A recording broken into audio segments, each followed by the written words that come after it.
woke up, slept on me, trying to eat with vultures. Y'all look frail, let me feed the culture. Can't get full of the lead and coke, huh? Still sober? Y'all OD, follow me. Where the rain follow me, king. Yeah, I know the king, Martin Luther King. You ain't really gonna throw, boy, you in a dream. Wake up, y'all don't want it. Down to the wire, better put Marlo on it. And let's soon Chico Malo, homie. And if I'm scared, I guess I don't know it. Cause I'm still going right where the heat at.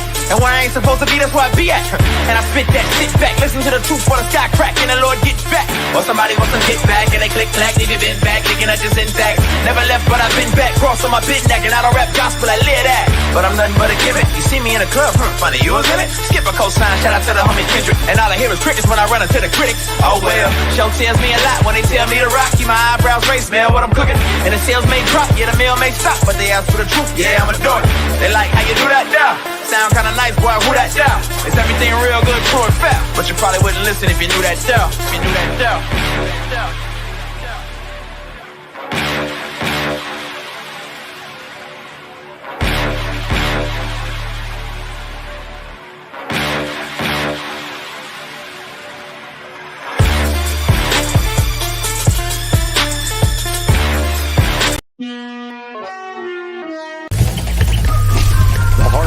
Just a little faster right now, doesn't it? As they stand alone right now. No cornermen. They're just ready to make the ring walk for the biggest fight that time.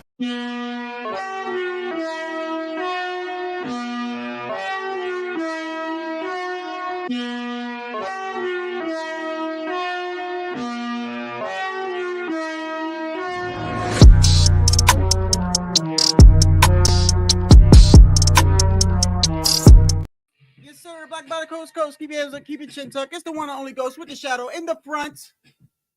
And hope everybody's having a blessed day, man. I was gonna do a live earlier, but hold up, gotta check the audio always. Damn audio. One day I will be able to do this shit without that. Okay, we good. All right, man. You know, I was gonna do a live later on. But I figured I'd get it out the way because of the fact that the fight is going to be on tomorrow, and I'm not sure if I'm going to be able to go live tomorrow because I'm not sure what time the fight will be over tomorrow. So I'm not sure if I can go live. So I figured, let me get it out the way, and I clipped some shit. The weigh-in, of course, like, oh, why is it so damn dark, bro? Why is it dark all the time? Always dark as shit. Let me see. Hold on. Like, is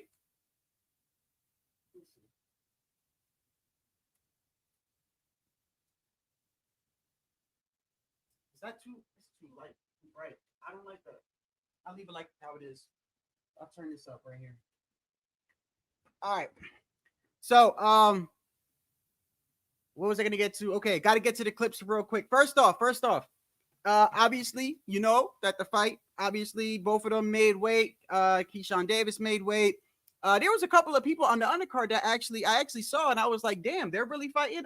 What's his name? The dude, the young prospect that everyone likes. Is it Abdullah Mason? I think it's Abdullah Mason. I didn't even know that he was fighting. That kid. Let me tell you something about that kid. That kid is fighting a lot. It's like this third time, right? In like the past couple of months, I think it was. Let me see real quick. Abdullah Mason is fighting very, very often, which is a very, very good sign, bro. Because I know some of these prospects out there, they might fight maybe twice a year, but him and other prospects, especially at top rank, they be fighting all the damn time, bro. They be fighting all the damn time. But look, man, hey, man, this shit was funny. I don't know if y'all saw. Crawford pulled up to T.O. I don't know if he necessarily pulled up on T.O., but he was at the weigh-in. And hey, man, look, I'm gonna be honest with you. That's the shit I like, bro. That's the shit I like. I like the fact that he pulled up. And I don't know. Let me see. I got a clip right here. Let me see. Hey, yo, what's good, bro? Hey, yo, IB, I haven't seen you in a while, brother. How you been, bro? Like I literally haven't seen you in a while. Like, I'll be stopping by H's channel sometimes. I never see you over there. Do you still go over there? Was it you that recently had a kid, bro? Did you have a kid, right? Is that what it is? I know a lot of people been having kids, man, and hey, man, you got to do what you got to do. You know what I mean? Hey, so check this out, man. I don't know if y'all saw that Crawford pulled up. I got clips from the weigh-in, and listen, this is exactly what I've been saying the whole time. Look, I don't know if Crawford was going to go to that weigh-in to begin with, but I think he was. The reason why I think he was going to be there regardless is because Keyshawn Davis, right? I always get his name mixed up with somebody else, but he's trained by Bomac, I believe, right? So I think anyone trained under Bomac, you would like to think that Crawford is going to show up there. You know what I mean? But I also have a feeling that he was going to show up to kind of like check the temperature with Tio because, look, I don't care what anybody says, bro. Crawford, like, I feel like when people talk shit, bro, all these fighters, not just Crawford, all these fighters, bro. When you talk shit, bro, it gets them mad, bro. Look at what's going on with Shakur right now. Look at what's going on with Shakur. Shakur damn near put his career on hold because people are fucking. He's talking about he can't get a fight. Come on, listen, bro. I do believe that some people. Hey, congratulations, bro. Yeah, that's what I figured. I'd be a couple of people been having babies and stuff, even content creators. Man, hey, listen, man, that's a blessing, man. You know what I mean? You got to do what you got to do, and it does take up time, bro. It does take up time, bro. But God bless you, bro. God bless you, man. I know you're gonna be a good father, bro, because you got a good character, man. You've always had a good head on your shoulders. I might not know you personally, but from what I know, bro, you a good dude. Congratulations, man. Hey, look, I don't care what anybody says about these fighters, bro. When you talk shit, they're gonna feel it, bro. You know what I mean? Like even the most laid back fighters that you think that if you talk shit about them, you think they aren't gonna get mad, bro. I'm telling you, bro. You think Crawford isn't affected by the shit that Tia was saying? Crawford is already getting hammered left and right from other channels regarding boots. All right, you got to think about this, right? Social media is prevalent. It's prevalent in life. It's prevalent everywhere, right? It's not even just boxing, bro. You go to work, you see people on their phone, okay? You go anywhere, you see people on their phone. People go watch football. What's going on, G Funky? Stick around, bro. I'll be dropping that link later if you want.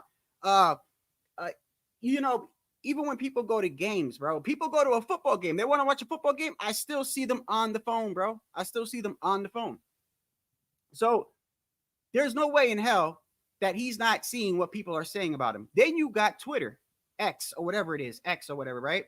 Bro, I can't even go on there because if I wanted to, bro, I would be stuck on all the shit talking that goes on there, bro. I mean, I'm telling you, bro.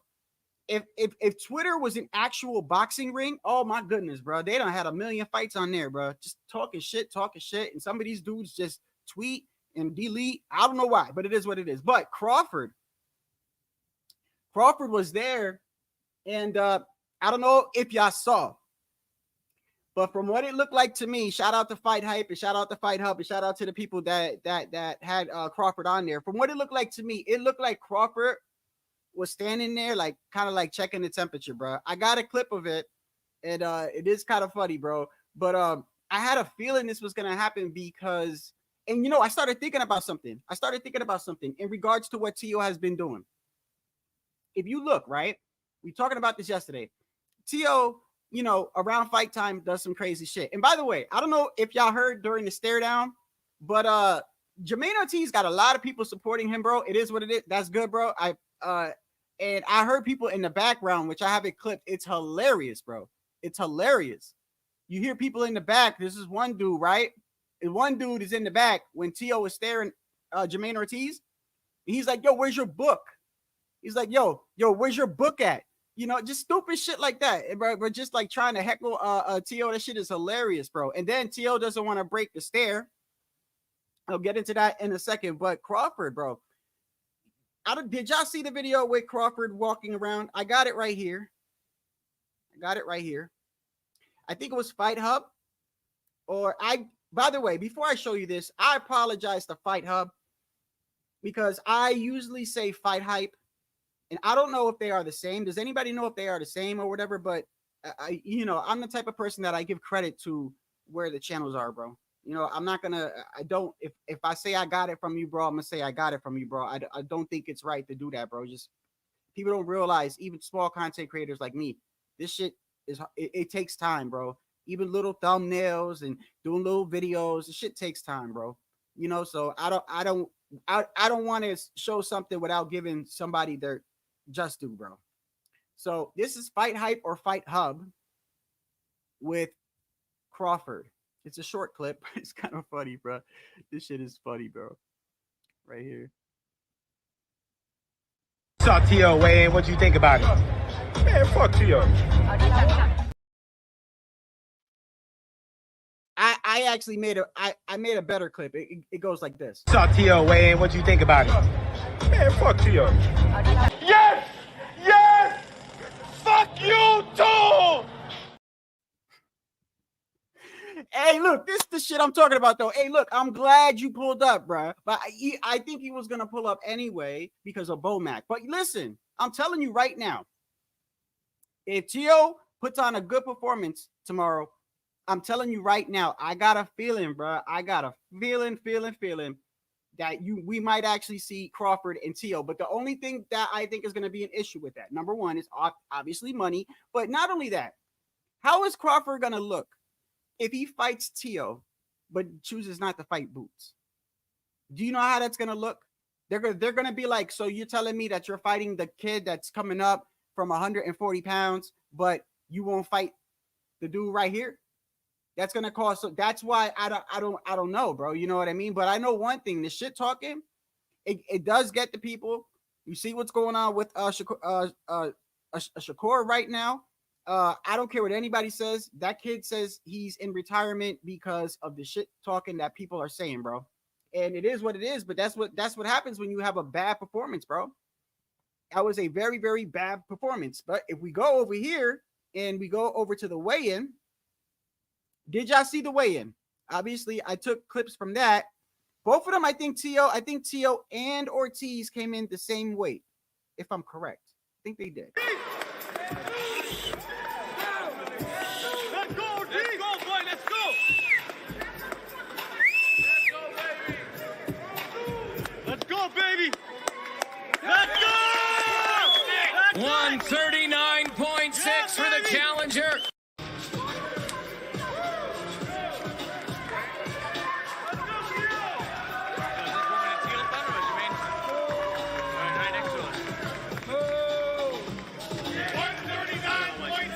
$139.6 for the champion, the takeover, Teofimo Lopez. From Brooklyn, New York, the showman returns, the takeover, Teofimo Lopez.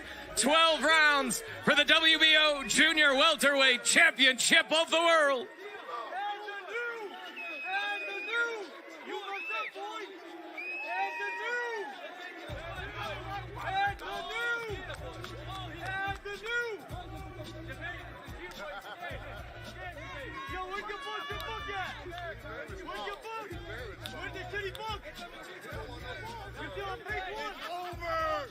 Did you hear the dude in the background? The dude in the background is like, where's your fucking book? Where's your little kitty book? Bro, they be trying to heckle, bro. I'm telling you, bro, I don't like hecklers, bro. The same shit happened with Spence and everything. Hey, what did you say, G Funky? Ortiz looked a little bit drained, but hold on. How is a guy moving up in weight look drained, bro? He's moving up in weight, correct? Last I checked, he's moving from 130 to 135. So how's he over here looking drained? You're not the first person that said that too. People were saying that during the weigh-in, and I'm looking at it like, wait a second, how is this guy looking drained if he's moving up? He just wait a second. Yeah, he fought Loma, right? He fought Loma. I don't know if he had a fight after Loma. Let's check Ortiz real quick. Jermaine Ortiz. Oh shit.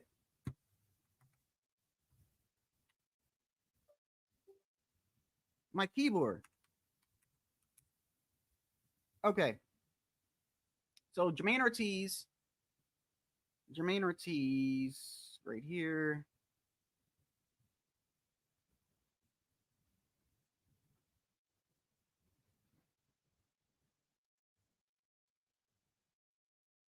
He fought Antonio Moran after he fought Loma.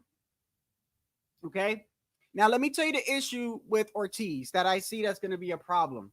You know, a lot of people talking about, oh, I think it's going to be an upset. I think it's going to be an upset. Let me explain to you the issue that I see with Ortiz versus Tio. Obviously, you know, I'm going for Tio. I fuck with Tio, but even if I wasn't going for Tio, I would still say Tio was going to win. TPM was going to win. Why? One of the things that I think that Ortiz struggles with, and we were talking about this yesterday, is not only does his stamina, but I don't know if you guys realize he's not a power puncher, bro. He's not a power puncher. And regardless of what people say, I've heard people say, you know, that Tio's a little chinny. Tio's been dropped. Listen, Tio's been dropped, but he's never been knocked out. He's never been knocked out. And he's never been dropped where he got up and he looked hurt, bro. Not one time. Not one time. Even when Tio's worst knockdown was against Kambosos. And when he got knocked down, he got up and he started swinging, bro. So, I mean, yeah, he's been knocked down, but I think his chin is pretty good. I mean, it's decent. It ain't the worst chin in the world, I would say. You know what I mean? I think sometimes with Tio, with him getting knocked down, I think a lot of it has to do with his like where he's standing. You know what I mean? Like the Kambosos was a clean knockdown. It was a clean, but against Sandor Martin, I think that second one that everyone's talking about or whatever, I think a little bit just had to do with his footing or whatever. It is what it is. But the fact of the matter is, Jermaine Ortiz does not have punching power. He does not have power, bro. Look who he fought. Look at this. Let me move this up. Hold on.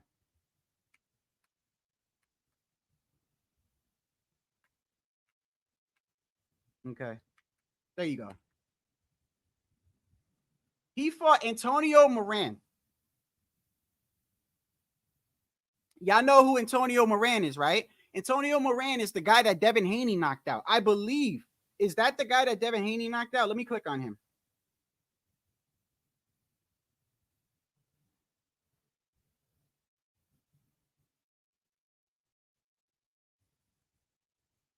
This guy, he sounds familiar. Isn't this the guy that fought Devin?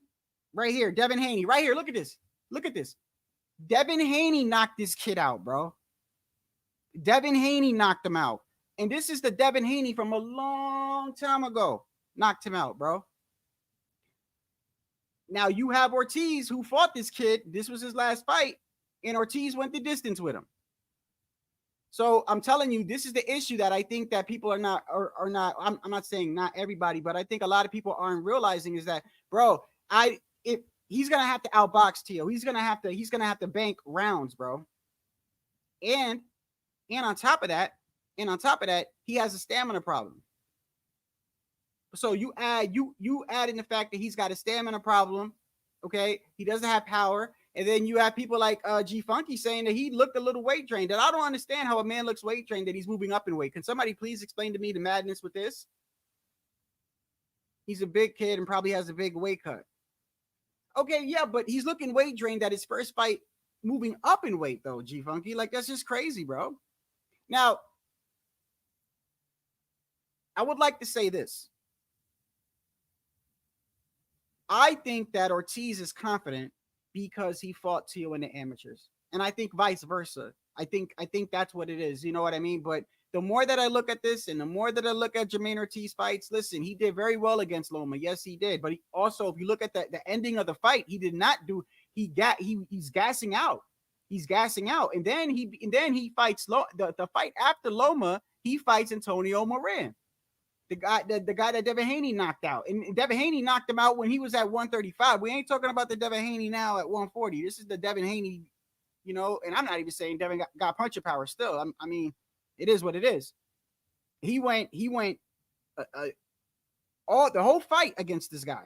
So he's got no punching power. So I doubt it very much he's going to knock Tio out, bro. I doubt it very much. He's going to have to win rounds, bro. He's going to have to win rounds. But my whole thing is this. I want him to have a good performance, bro. I really do. Because if he has a good performance, I mean, you saw Crawford over here. You saw Crawford pulling up. Saw Tio weigh in. What you think about it? Man, fuck Tio. Yes! Yes! Fuck you too! I mean, this is the shit that I want to see, though. I mean, this is what I want. I want to see this because, bro, that's the energy that I want. You know? I was thinking about it. I was thinking about it earlier, bro. I was thinking about it. I said, if Crawford fights Teal, man, that's a dangerous fight for Teal. That's a dangerous fight. That's why I like it. And I don't know why it's so dark in here, but it's dark. It's dark as shit. I'm looking at my camera. I don't know why it's so damn dark. I keep turning up the lights. I don't know what the hell's going on. But yes, it was a KO of the year candidate. And this is you got to remember, this is Devin Haney knocked this kid out years ago. Okay, he knocked him out years ago. And Ortiz, that's his last fight, and he went the distance with him. All I'm saying is he doesn't have no punching power, right? I don't think he's gonna knock Teal out, right? So keep that in your mind, right? Then you got to look at the fact that he's had stamina problems. In the Loma fight, he faded. You add that in with you got no punching power. What do you think's gonna happen? I actually now see what people are saying when they say that they think Teal's gonna knock him out, bro.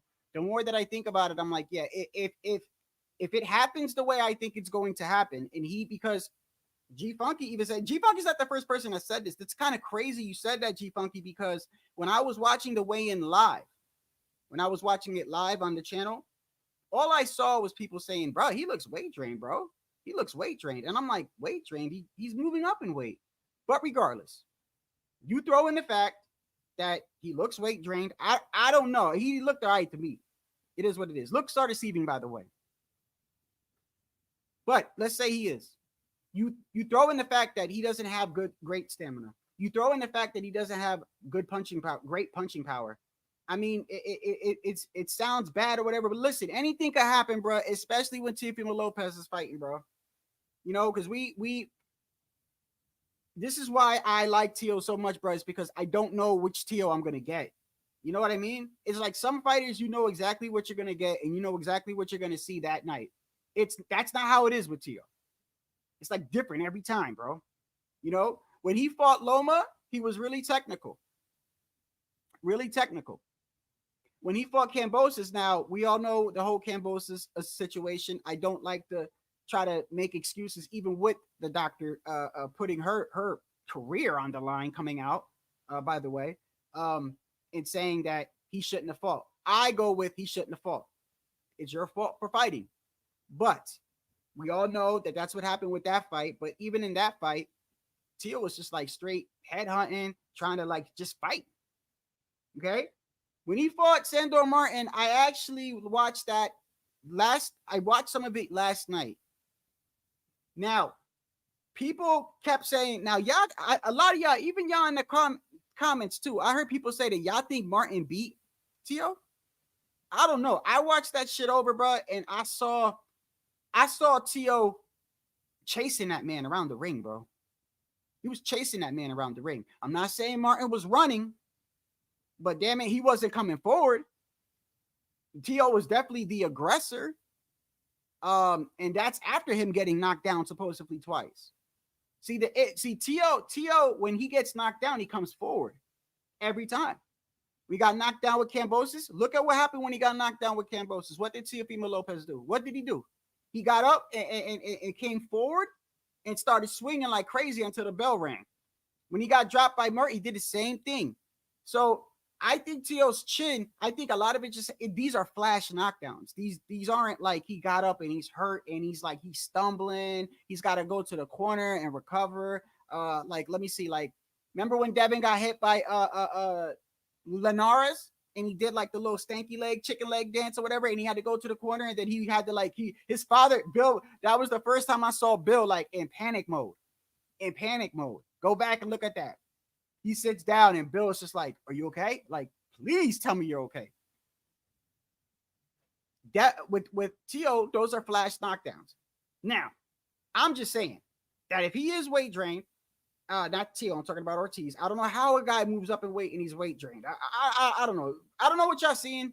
I'll look at it again. I'll play the clip again. I'm not going to play the whole thing, but I'll play it again and I'll look at it. But I don't know. Usually when I see a guy that's like weight drained, I see his face is really sunken in.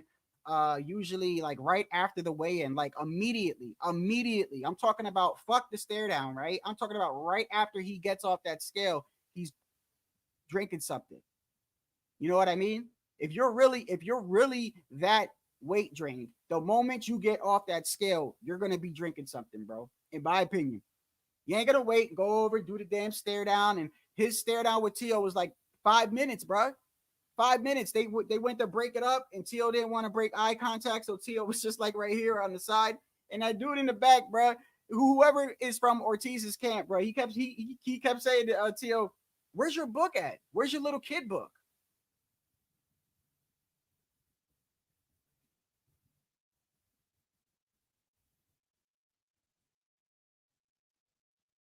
Ortiz's eyes look sunk in. Okay, well, listen, then it's even worse for him. It's even worse for him, G Funky. It's even worse for him because weight drained or not weight drained, he's got no power. He's got no power. And he has an issue with stamina towards the end of the fight. So if that's the case and he's moving up, it might be it might turn out, but Tio might get him out of there. And Tio, you got to remember, these guys have history. They fought each other before. And, a lot of people I hear people say, man, you can't put too much into when people fight a long time ago. Bro, you'd be surprised, bro. You'd be surprised. You'd be surprised that a lot of these kids, I'm not going to say kids, but when Tio was a kid and Shakur, did y'all hear what said? Keyshawn said yesterday? What he said in the interview when they were interviewing him and they were asking him, what did you say to Tio and this and that? He went back and forth. He said, I didn't even call it. Like, he's like, this came from left field. I don't even know why Tio said what he said, but I grew up with him. I'm like, we've been to fight. All these guys have been to all these fights, like, as a kid, bro. Like, they've known each other. And I'm telling you, if you fight somebody numerous times or in tournaments, bro, yeah, they're older now, whatever, but you remember that. And even and let's not forget, damn, it's dark in here. Let's not forget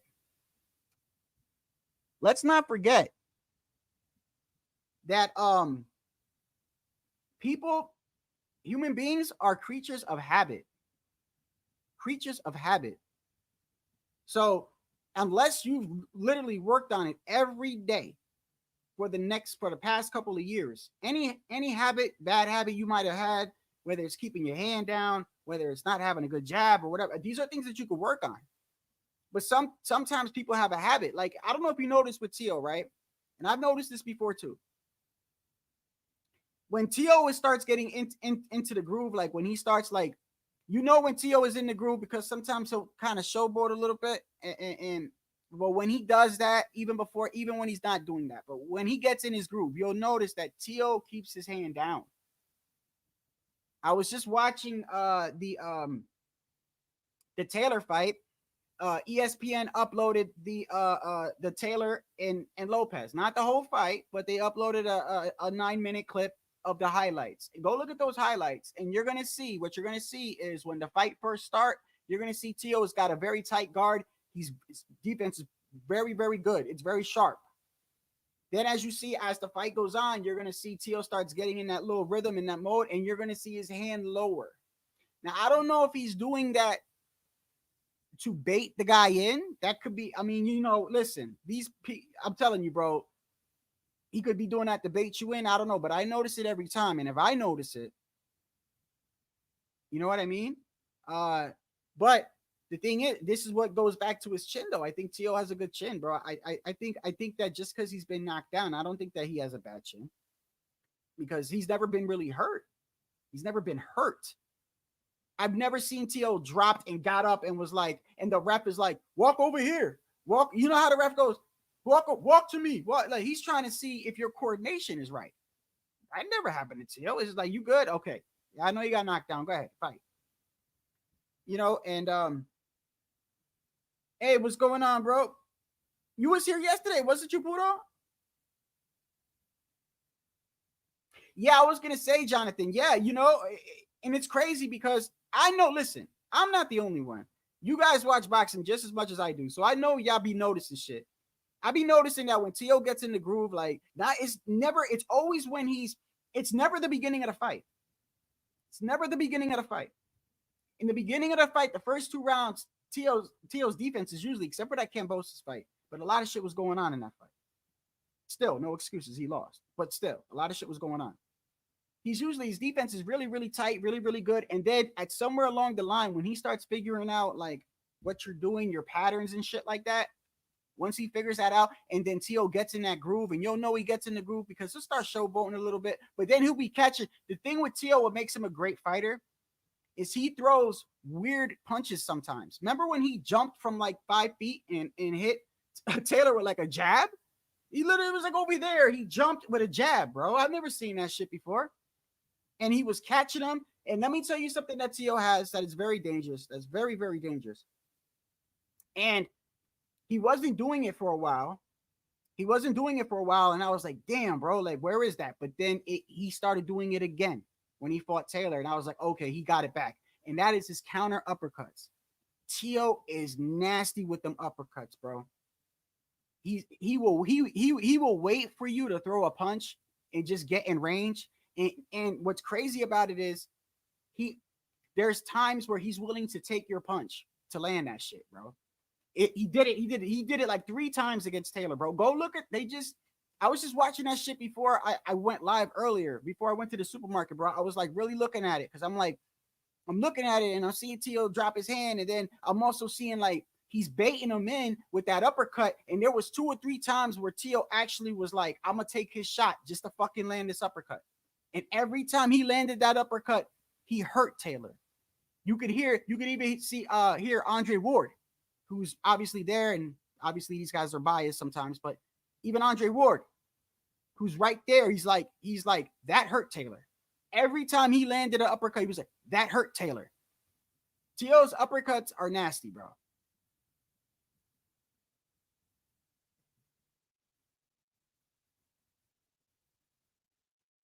Why does everybody keep saying look, he's saying it too. What's going on in HOD? Hey, stick around, HOD. I'll be dropping a link soon. Yeah, like, why is everybody saying he's weight trained? He does. Let me look at this real quick. I don't. First, let's see Crawford come in here. Saw Tio weigh in. What you think about it? Man, fuck Tio.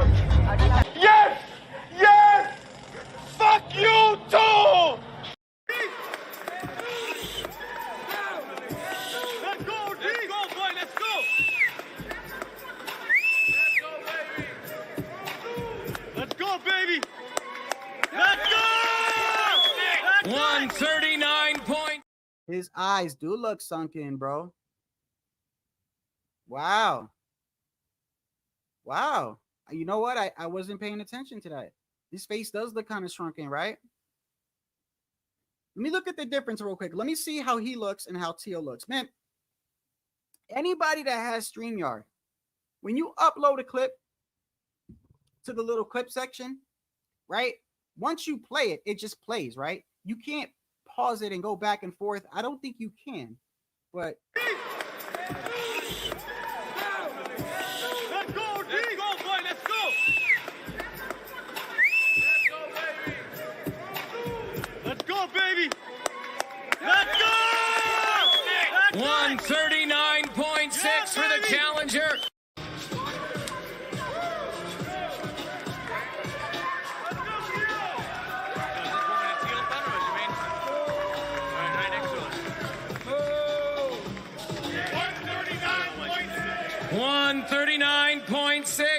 $139.6 for the champion, the takeover, Teofimo Lopez. From Brooklyn, New York, the showman returns, the takeover, Teofimo Lopez.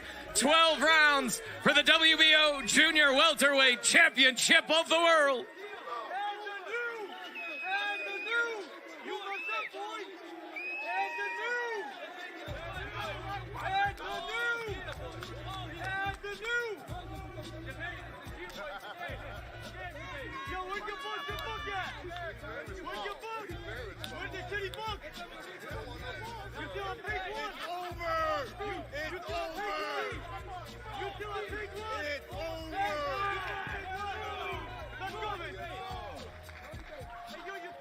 The technician, Jermaine Ortiz, the takeover, Teofimo Lopez.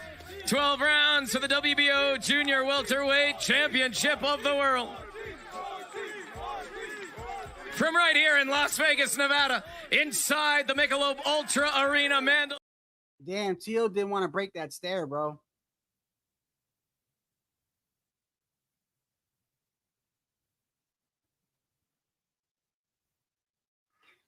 I don't understand. He's fighting at that weight for the first time and he looks weight drained. That's kind of weird. That's weird, bro. Like, you're moving up in weight, bro. I'm going to tell you right now, if that's true, that's even worse.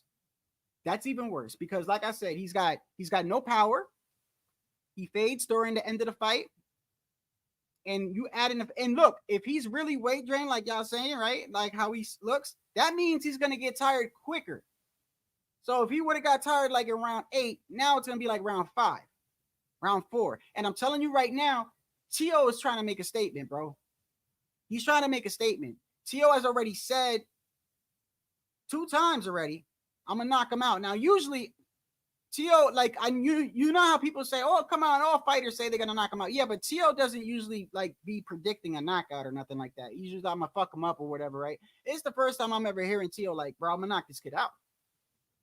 He's like, I'm going to make a statement. I'm going to knock him out. I mean, if he is weight drained, I'm telling you right now, man, all that shit, it looks bad, bro. It looks bad. You know, and I really think Crawford, what do you think he was? Look, let me ask you. Okay, we all know that Bomac trains Keyshawn, right? Bomac trains Keyshawn. But I think at this moment right here in this small clip, it looks like he's looking for Tio. Correct me if I'm wrong. Like, what does it look like? Saw T.O. weigh in. What you think about it? Man, fuck T.O. I mean, I should have maybe uploaded it a little bit more, but I don't know, man. I don't know. I'll tell you like this. If Crawford was to, I don't think he's going to fight Teofimo for multiple reasons. For multiple reasons. Obviously, number one, Crawford ain't scared. That's just ridiculous, right? But number two, I want to make it clear that Tio is dead ass serious. Tio is dead ass serious when he says he wants to fight that man. So let's make that clear. But number two, I think there's multiple things that kind of point to that fight not happening. And I know a lot of people are pushing for it. And trust me, I want it. I would rather see Tio versus Crawford than for Crawford to move up 3 weight classes and fight Canelo. Because if Canelo beats him easily, bro, I'm telling you right now, I think Canelo knows, bro. He knows, bro. The first when they mentioned him, like around the time when Crawford like started first saying that shit, and this is right after Jamel, you heard what Canelo said. Canelo was like, "Come on, man! Like y'all gonna say?" He said it. He said, "There's weight classes for a reason. Like y'all gonna say I'm beating up on the little man." So, but obviously for the money reasons, that would be a big fight. But another thing, and I'm glad because we were having a talk yesterday, and maybe we can continue to talk when I drop the link, because we were talking about Amazon Prime and the G Funky and HLD think that there's something going on with PBC, which actually kind of makes sense, but I'm not going to say that I know. I would like to think that Al Heyman is a little bit smarter than that. If Amazon is a distribution only, when you guys say distribution only, you mean that, correct me if I'm wrong, you mean that they're signing a contract and Amazon is saying, look, we're not going to promote, we're not going to pay the fighters, but you can throw the fights on our app under us. You know, you need a channel or something like that, like a network, right? And so I believe that's what you're saying, that they're saying, okay, you could use our app. People will have to go to our app to watch your fights. But we're not paying the promotion, we're not paying the fighters. If that's true, y'all were saying that you think Al is looking for somebody to fund these fights, bro. So it sounds crazy, because it's like, okay, so you're telling me that he had the contract and Al was like, fuck it, I'm gonna just sign this. I'm gonna sign this, right? So this way I have an actual place where we could throw these fights. And then what I'm gonna do to buy me time to buy me time, I'm going to put Keith Thurman on Tim Tszyu. Right? It's a fight that really nobody really wants. You know what I mean? And I won't, you know, the money won't be as large or whatever. I'll throw Rolly and Pitbull on there, you know, and I believe, you know, Oscar. Is Oscar involved in this fight, by the way? No. Pitbull. Who is Pitbull under? PBC? Doesn't matter. So he throws this pay-per-view, and you're saying that he's like, okay, let me put on Keith Thurman, let me put this on, and that'll buy me time. Is that what y'all telling me, bro? Because if that is true, I would like to think Al Heyman is a little bit smarter than that, bro. That's crazy. And if that is true, we better listen. I know we all don't get along at times, bro. Listen, we all don't get along at times. You might like this fighter. You might like this fighter. You may not even like me personally. But if that shit is true, bro, we need to all be on one accord and pray that shit ain't true. Because if that's true, Canelo's got 2 fights left. And you know each time Canelo fights, bro, it's payday. You still got Crawford on there for another fight. And now Crawford has already made it clear, like, bro, I'm not going backwards, bro. I'm not going backwards. So they're gonna have to pay Canelo twice, and then you still got Tank Davis on there. If this is true, then it seems like they are an issue. Let me get some Visine. I look like I smoked a blunt. Hold on.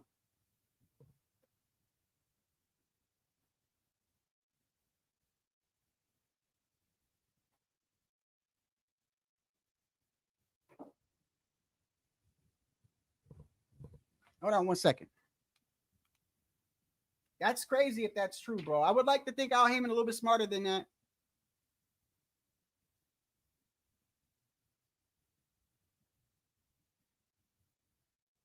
I would like to think he's smarter than that, bro. But the more that I think about it, bro, the more sense it makes, bro, man, because you know what? When that first pay-per-view was announced, everybody was like, where did this come from? Where did this fight come from? Keith Thurman. So it man, I'm just saying, I hope that's not true, bro, because I don't care. I'm not a PBC fanboy. I'm not a Top Rank fan. I've made it clear at times that if I had to pick one promotion, like if I had to, it's just a what if I had to go with a certain organization, and I've always said Top Rank. And the reason why is because Bob Arum has been doing it the longest, and Bob Arum he's living on a 6-month lease on life. He goes back to the doctor every 6 months, and the doctor's like, I'm gonna give you another 6 months. And he don't give a fuck. He's not looking at fighters like, oh, am I gonna lose my investment? He don't even know if he's gonna live till Wednesday. So he don't give a fuck. He don't care if you're a prospect. He don't care if you've been fighting for a long time. There is no like, oh, well, you know, in the future. There is no future with Bob. He knows he's living on a day-to-day basis. So he don't give a fuck. So therefore, I know I'm going to get good fights, right? And I know that he's been doing it longer, if I had to pick. But at the end of the day, I don't want to see any promotional company, go under or have, I mean, there's a lot of fighters under that PBC banner, bro. A lot. And I pray, bro, man, the more you guys say it, it makes sense, though. It makes sense, bro. It makes up because they haven't even, correct me if I'm wrong, but they have not announced Tank's fight, right? Does anybody know who Tank is fighting?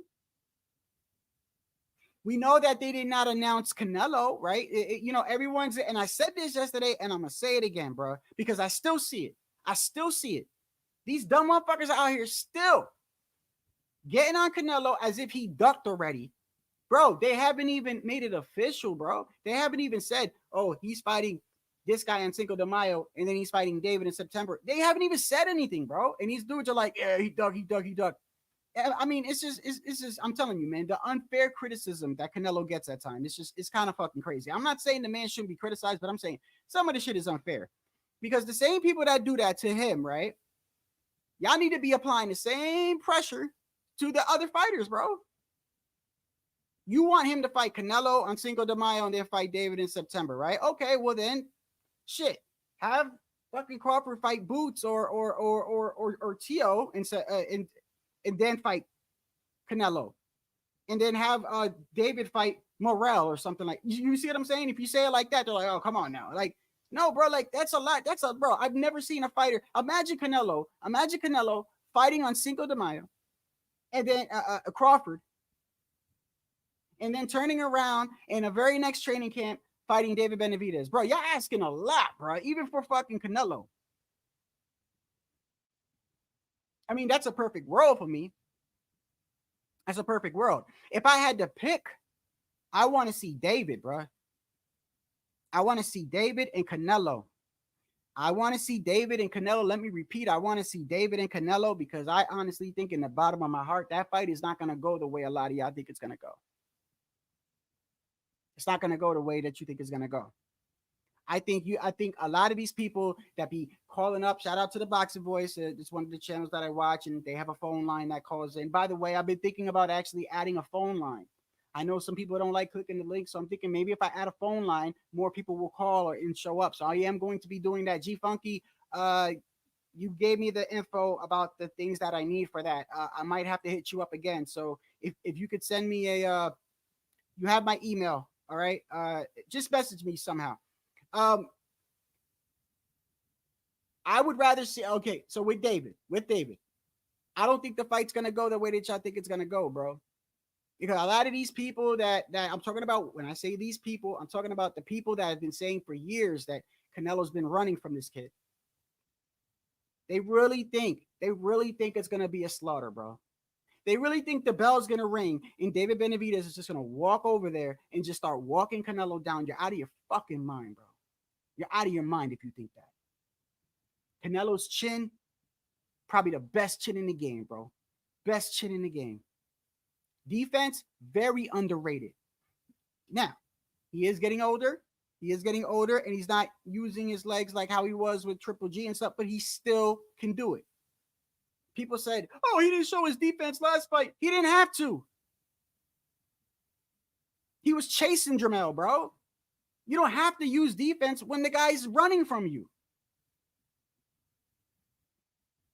So he's got defense. He's got a chin. He's got power. I don't care what anyone says, even if Canelo is declining or whatever y'all say, he's still got power, bro. It wasn't just that long ago. It's within the past 2 years where he knocked out Caleb Plant. The only man to knock out Caleb Plant. David fought Caleb Plant. He didn't knock him out. Now, I know styles make fights, but I'm just trying to point out that I don't think that fight's going to go the way that a lot of y'all think that fight's going to go. David's going to get clipped. I'm not saying David's going to lose either. I want to make that clear. I'm just telling you, I see David getting dropped and hurt. Like, what I'm saying is, I really believe that if they fight, that will be the first time we're going to see David Benavidez in trouble.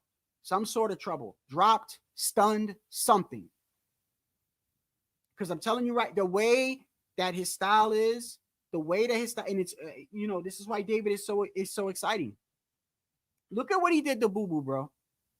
Boo Boo didn't do that bad. As much as people, I was getting I've never been really a huge Boo Boo fan. But if y'all remember leading up to that fight, I had clips of Boo Boo and clips of David in training camp. And I was playing them here. And I was like, damn, Boo Boo looking kind of, he looking kind of, I remember, I think I even sent Punch a message. I was like, yo, Punch, bro, your boy looking good. Like, you know what I mean? He did what he could the first couple of rounds. He landed some clean shots on David. And look what David did, bro. David it's like he gets hit with a good shot and he stops for like maybe 10 seconds. You might slow him down for 10 seconds. He regroups and he's right back on you, bro. Upstairs, downstairs, upstairs, downstairs, downstairs, downstairs, upstairs, upstairs, downstairs, upstairs, downstairs, constant, upstairs, downstairs, downstairs, upstairs. David Benavidez is a fucking monster, bro. He just keeps coming forward. And that is why I say y'all going to see him hurt when he fights Canelo. He's going to get clipped. I'm not saying he's gonna get knocked out. I'm not even saying David might still win. I'm saying that when that fight happens, I'm actually predicting that will be the first time that you will see David Benavidez. He's been dropped before, but I mean hurt. He's gonna get dropped, he's gonna get stunned or something. I can see him like getting clipped, and he's like, oh shit, I can't just go fucking crazy like I normally do. You know, I don't know why he would even try to do that on Canelo. Anyway, that's another thing too. Y'all remember, somebody answer me this. Or give me a reason why you think this was. When we saw David fight, most of the people that he fought from round 1, he was putting that pressure on, right?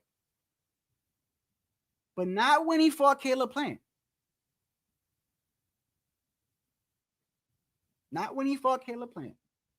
The first couple of rounds, he was fighting from the outside.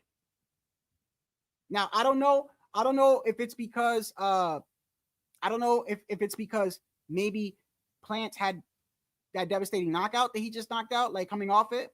I don't know.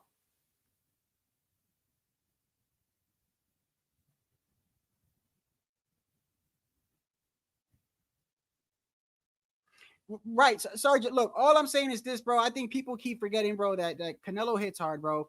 Canelo is a good counter puncher. Canelo is a good body puncher. Canelo has a very good chin. Canelo has mad experience. There's nobody that David has fought that you could tell me that has accomplished or even done half the shit that Canelo has done. And name me one person that David has fought that has more power than Canelo.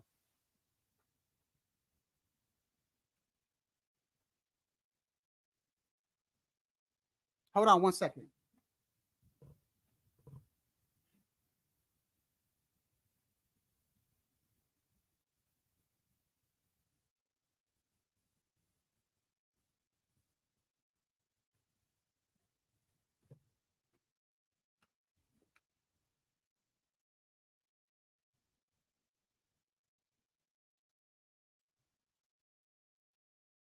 Right, Plant did give him problems in the early rounds.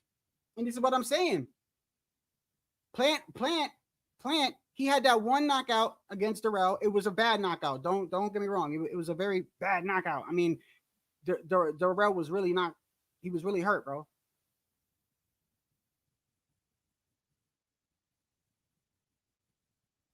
But if he was fighting like that, cautious against him, like Canelo, bro, I'm telling you, Canelo hits harder. Canelo's defense is better, and Canelo is a very good body puncher. I just don't think the fight is going to go the way that y'all think it's going to go.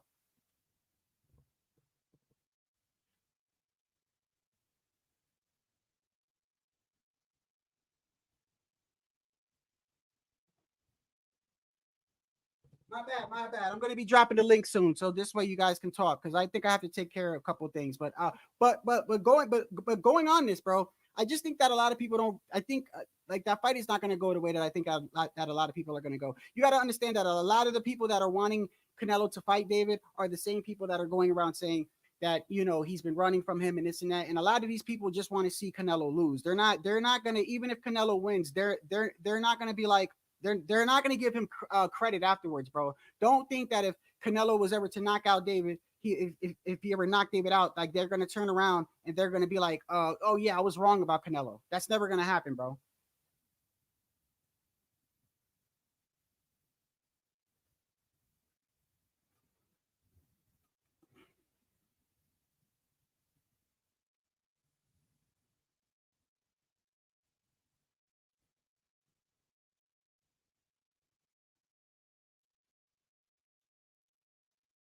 Yeah, well, and look, and this is what I'm saying. Like, it's easier for Crawford to fight Tio, bro.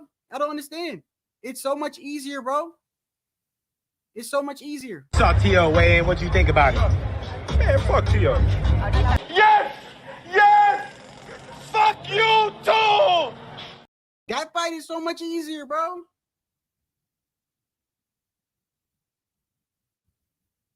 So I'm gonna drop the link because I'm curious to hear. You know, all these people are saying that they're seeing he does look a little weight drained. I ain't gonna lie, bro. I just find it kind of crazy that this kid is moving up in weight and looks weight drained, bro.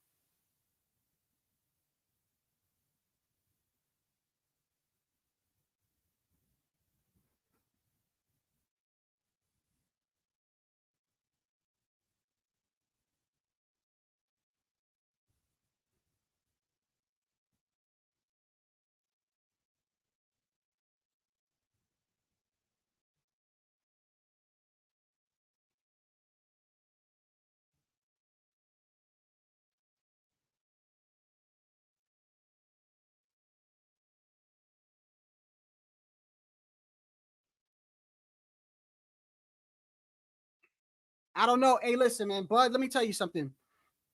Bud's gonna have to do something, bro. And I honestly do not think he's gonna fight Tio.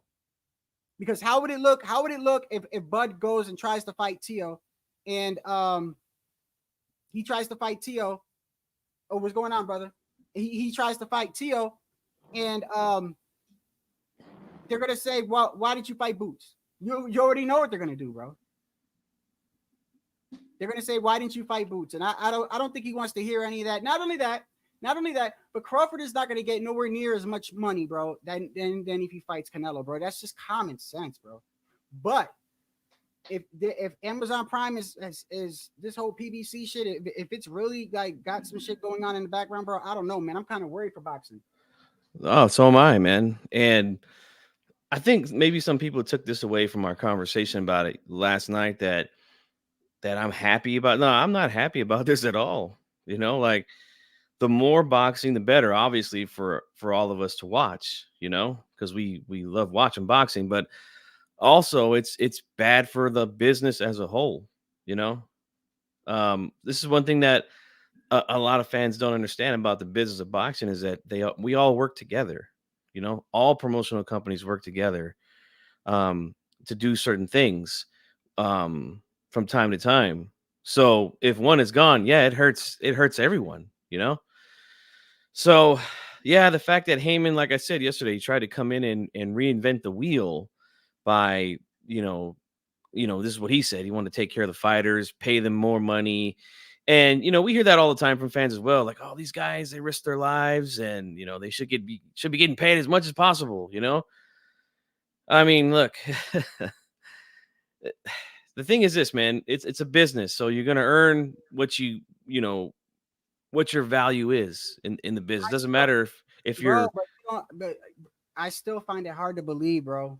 Like yeah, somebody's gonna have to show me legit proof, and I know that's probably never gonna happen. Yeah, that'll never happen. Just think about it.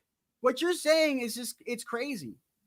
Al Heyman he's like, okay, I'm gonna get this contract, but he knows in the back he's got no money to pay these guys. But he's just like, let me sign it and get it out the way, because now at least I have a place to put them on the distribution, right? To put them on. And then the reason why it makes a little bit of sense is because then look at the first pay-per-view he throws. Out of left field, Thurman, right? And it's like, wait, damn, why Thurman? You know what I mean? And I like the fight. I'm just telling you, I like the fight. I'm not here to knock the fight or whatever. I like Keith Thurman too, right? He promotes himself. I've never had a problem with Keith Thurman. I want to see him more in the ring. But the thing is like, but then like he throws that, right? He throws that, and then now it starts making me think like maybe he's like, okay, well maybe I could, I can afford this. I could afford to pay them because this isn't a huge fight or whatever, and it buys me time to find somebody to invest, because I still got Tank, I still got 2 fights with Canelo, and I still got Crawford. That does make a lot of sense, but I just find it hard to believe that he would sign a contract without having any of that first, bro. It's just crazy. And also keep in mind with this pay-per-view as well, Tim Tszyu, he's a big star over in Australia. From what I hear, he does good pay-per-view numbers over there because his fights aren't a pay-per-view over there. We get them for free here. But so maybe he's getting some kind of money, through that as well for this fight. But as far as Thurman goes, yeah, this has been his thing ever since he fought Manny Pacquiao, is to hold out until he gets a big payday, Oh, my man got business, But yeah, that's just kind of been the thing with Keith Thurman ever since 2019 when he fought Manny Pacquiao. Remember, he was out all the way till what, 2022, I want to say, something like that, or 21. I can't remember when it was actually, but he's been terribly inactive for the last 4 years, man. And even before that, I think he fought maybe 9 times, the last 10 years or something like that. Yeah, that is not good, man. But it's no secret that he's holding out just to get paid some money, and it looks like he decided to move up and take on Tim Tszyu to earn a nice payday, So you think this guy looks weight drained, Ortiz? Well, I mean, from the outside looking in, to me, it looks that way. And I'll explain why. Because, I've been to a lot of weigh-ins, and I'm talking the official weigh-ins, not the ceremonial ones that we see most of the time. Because those are held. The ceremonial ones are held, usually 3-4 hours after the official weigh-in is done with the commission. And yeah, he gives off that kind of look. Like, again, the eyes always tell me something when I see a fighter step on the scale and his eyes were sunken in. It's like, ooh, man, doesn't look good, man. But who knows, man? I mean, look at Devin Haney looked like Michael Jackson's stunt double in Thriller, when he got on the scale for Kambosos, and he performed well. So, he looked really weight drained in that fight, bro. Yeah, we'll see. We'll see how he does tomorrow night. But one thing I don't know, man. Top Rank, because the thing is this, they make the fighters like get behind the curtain if they're like a 0.2 or something over. So they either do a really good job of disguising these ceremonial weigh-ins, or maybe this one was official. I don't know. I don't know. This could have been a ceremonial, because if he's really weight drained, like how you're saying, in my opinion, bro, the first thing they do is they get something to drink. Oh yeah, right? Yeah. He's not gonna sit there. He's not gonna sit there and just be staring. Have a stare down. Hold on 1 second. Let me make sure this is who he says he is. Hold on.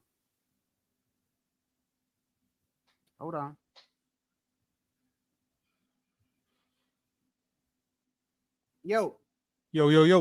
Okay. You good. What's going on, bro? Same old shit. Different day, brother. What's up, man? How you doing? Funky. What's going on, man? Good to talk to you, man. It's been a long time. Yeah, it's been a bit. Yeah. What's going on, man? Good to talk to you as well. Yes, sir. All right, HLD, say what you're gonna say. Wait, what happened? Did he call you HLD? My bad. I said HLD. My bad, bro. Bro, I'm trying to take care of two different things. My bad. It's all good. Never call me that name again, Shadow Ghost. What's wrong? Oh shit! What's going on, Puerto? What's on your mind, bro? Not much, man. Just came to say what's up, man. And throw my 2 cents in or whatever. You guys were talking about I heard the Amazon Prime deal. I believe some people believe it, like it's just for distribution only. That's what I'm hearing behind the scenes. Do I have like real confirmation on that? No, I don't. But I've heard from at least 5 different people behind the scenes that it's just only distribution. Yeah. Well, from an outsider perspective looking in, I have zero linkage to the boxing business world or whatever. I'm not in boxing, but strictly a fan perspective. It makes sense, since the just the production of the little bit we've seen already, of the stare downs, the press conferences. Yeah, it doesn't look, like usually Amazon would be everywhere, placed at their thing. It just doesn't look like Amazon had anything really to do with the actual event itself. It just looks like PBC is doing it. So from that aspect, it makes sense that that it's a distribution deal only, and especially with the type of fights that they put on, it's just like it's. I mean, to me, like the Keith Thurman, Tim Zoo, that fight doesn't make any sense to me. But whatever, they made it. Yeah. And then you got the Fundura fight.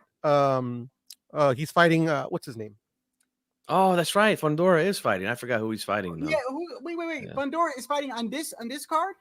Yeah, with Keith Thurman and Zoo. Yeah. Oh, okay. I was about to say, like, he's not fighting on Teal's card. That shit doesn't even. No.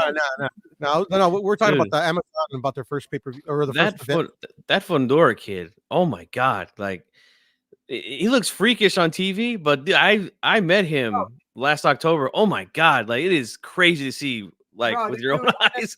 and look, and it's crazy that he's that tall fighting in the weight class that he is. But let me tell you something, bro. That was one of the worst knockouts I've ever seen, though, bro. But yeah, that's bad knockout. Yeah, bro. He was actually up, but didn't know what was going on. You understand what I'm saying? Yeah. Like, when Fundora got dropped, he got up. He got up really because it's instinct, bro. He got up and was kind of like, hi. He was like smiling. He was like, hey. Late for the party. What's going on, bro? He's just sitting there, and the rep is counting, bro. And he just looks like he's trying, like he tries to move, and I guarantee you, his body felt like fucking 10 tons. He just couldn't move his body, bro. That was a bad knockout. Hey, listen, Chris Colbert went to the shadow realm too, really, really bad. Which, by the way, Pudo actually got that fight on the fucking dot. Yeah, on the dot. We were live right before the Cobra fight. And I was like, so what you think's gonna happen? And he said, I'm putting money down on this round and with knockout. And I remember I was saying, yeah, well, I don't know if Chris is gonna get knocked out, but I said I don't think Chris is gonna win. And damn it, he got knocked out on that round. yeah, that was a coincidence, though. I mean, like this seldomly was an opportunity to flex and be like, yeah, bro, I fucking knew the whole time, bro. I mean, I forgot how much money I made on that fight. I think it was like $2,000. My $2,000 is my flex, bro. I don't need to say anything else, bro. Hey, nice win, man. Nice play. At the end of the day, I mean, like, yeah, I mean, like, I mean, it is what it is, bro. Hey, Pudo, let me ask you a question. Yo. Do you like Tio or you don't like Tio? Yeah, I like Tio. I mean, I'll say this. I do like Tio, like he's entertaining up to a point, but I'm more and more I'm starting to think all these dudes, this new generation, are a bunch of clowns. So I don't like the clown antics that they do to promote their fights, but as a fighter, yeah, I like him. It's funny you say that because that was going to be what I was going to say to you. You can't just blame Tio for doing this shit. They all do it. I know. This whole generation does. They yell at me. They call me casual. And I think a lot of it has to do with social media, bro. Let me tell you something, bro. I don't care what anybody says, and it's like the third time me saying it. I'm gonna say it again, bro. I do not believe one bit that Shakur Stevenson retired because he can't get fights. No. You said you're retired because people keep flaming your ass. That's why. And yeah, he said he's probably like, I don't want to get another fight. And then if I lose, what do you think's gonna happen? You know what I mean? Like, I think that shit might have this whole social media. I say all the time, if you're a fighter, bro, and you lose, you should not go on social media at all. At all. I seen today, I don't know if you guys have seen this, but somebody had reported that because Shakur has one fight left on his deal with Top Rank, that he declined an extension, which would be 5 more fights, and he declined it to become a free agent. But I don't know if that's true or not. I haven't heard that from Bob Arum yet, but it was thrown out there today. I was like, wow. I don't know. I mean, his market value he really did lose a lot of fans with that performance against De Los Santos. Now he tries to play it off like, well, I didn't lose, but you might as well have took a loss, dude. That was fucking hideous. It was a horrendous fight. Awful. Yeah. I mean, I'm more inclined to believe that they like, if there was ever any extension that existed, they pulled it. Ooh, maybe. Say that again. No, I'm more inclined to believe that if an extension was in play, like after that fight, they're just like, yeah, we're just no longer interested in offering that extension. Well, I can tell you this: any momentum that he had for fighting Tank and even Devin got snatched away, bro. And look, I told you right before this whole retiring thing, right? That he said, I told you, right, that I saw him on live getting flamed by somebody, bro, getting roasted, bro. They were going at him, and they said because he popped up on the channel because they kept talking shit about him, and he came on, and then the guy said to him, he said, let me ask you a question. Look at how you fought against him, De Los Santos. You telling me when you fight Tank, how you gonna fight when you gonna fight like that when you fight Tank? You think we're gonna pay for that? It's gonna be the same thing. And Shakur got mad. He was like, "You don't fucking tell me how I should fight this and that." And he didn't even answer the question, bro. And I fuck with Shakur, bro, but he didn't even answer the question. It's almost like when you're the number one murder suspect, right? And they're like, did you kill her? And you're like, bro, like Saturday I was over here, bro. It's yes or no fucking answer, man. Like, yeah, like you either did or you didn't. You know, Shakur knows that if he fights Tank, bro, he gonna fight like that. He gonna have to. I mean, He sure is. he's shown it in 2 fights already against power punchers. Pudo, do you like Tank Davis? Yeah, he's my him and Ryan are my favorite fighters at the current moment. And let me rephrase before people start jumping on me. I like the way that they fight. Like, I don't like the clown shit that they do. More and more, like fuck these guys, you know. But they hardly ever fight, so it's all good. I mean, Ryan, I don't take anything that Ryan says seriously anymore. I never take any of what anybody ever of these guys say seriously, bro. I don't even take what the promoters say seriously. They lie to us every day, every single day. Yeah, but with Ryan, it's a different level with Ryan, bro, and you know it. Nah, it's all the same to me, bruh. I mean, everybody hates Ryan nowadays. I don't hate Ryan. I don't hate Ryan, but I'm gonna tell you this. I'm gonna tell you this right now.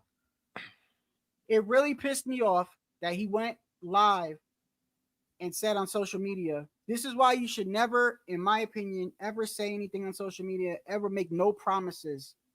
This is why you should never do that. I mean, he was like, guys, I really want this Haney fight. And if this fight does not manifest, don't blame me. Don't blame me. It's him. I'm just letting y'all know right now. And then he goes chills with Floyd, and he's like, nah, you know, oh, his numbers are bad. Like, that shit got me mad, bro. I'm like, come on, bro. Like, you know, this is why now they're saying that they are revisiting the fight. I don't believe it. I don't believe it. I do. It's a tough thing, you man. Believe that. Come on, Pudo. Come on. You don't believe nothing these motherfuckers say, but Ryan's gonna be fighting Devin. I believe that. I said I believe they're negotiating. I never said the fight could happen. What could happen? I mean, like, who knows? Like, I don't like literally, like, these guys say one thing and then they contradict themselves the next. I mean, at the end of the day, I mean, I think Devin deserves a bit of the blame, not just on the negotiations on who he's fighting, but why would you even like consider fighting Ryan Garcia? Like, Ryan Garcia officially hasn't fought 140 pounds, an official 140 or somebody that's fought 140 pounds more than once yet. I mean, like, why would you even want to consider fighting Ryan? I mean, wouldn't you want to fighting somebody like been, you know, kind of like shit, I don't know, I forget how to say it in English, picando piedra, you know, already in the division, like, you know, fucking Gary Antoine's there, you got the guy that Teal's ducking, what's his name, Barboza. Like, wouldn't that be what about a unification? I mean, did Barboza ever send Teal a contract? Oh, I don't know. I don't really care. I'm just saying, it's like, why? What's? And I get it. You know, like, there's like, I want to see Ryan and Devin. That's just because I've been following Ryan for a long time, and you know, they fought in the amateurs, and I want to see, you know, like, they're tied, you know, technically, you know, because they fought in the amateurs or whatever. I mean, it's an intriguing fight, but at the end of the day, I mean, like, why are you even going after Ryan in the first place? Why are you going after Tank? Doesn't even fight in your weight division. You know what, man? I'm so glad you said that, dude, because I get into these, I shouldn't even get into these discussions with these fans, but these Haney fans always talk shit about guys like Ryan and Tank, about, oh, they got no legacy, they fought nobody, blah, blah, blah. But yet, that's the guy who your favorite fighter is constantly trying to fight. I wonder why that is, you know? I mean, you know, because he wants to get paid. He wants to get paid. You know, both those guys made 40 million plus last year, Tank and Ryan. Yeah. And yeah, it's no secret as to why he wants to fight those guys who have quote unquote no legacy, right? In Ryan and Tank.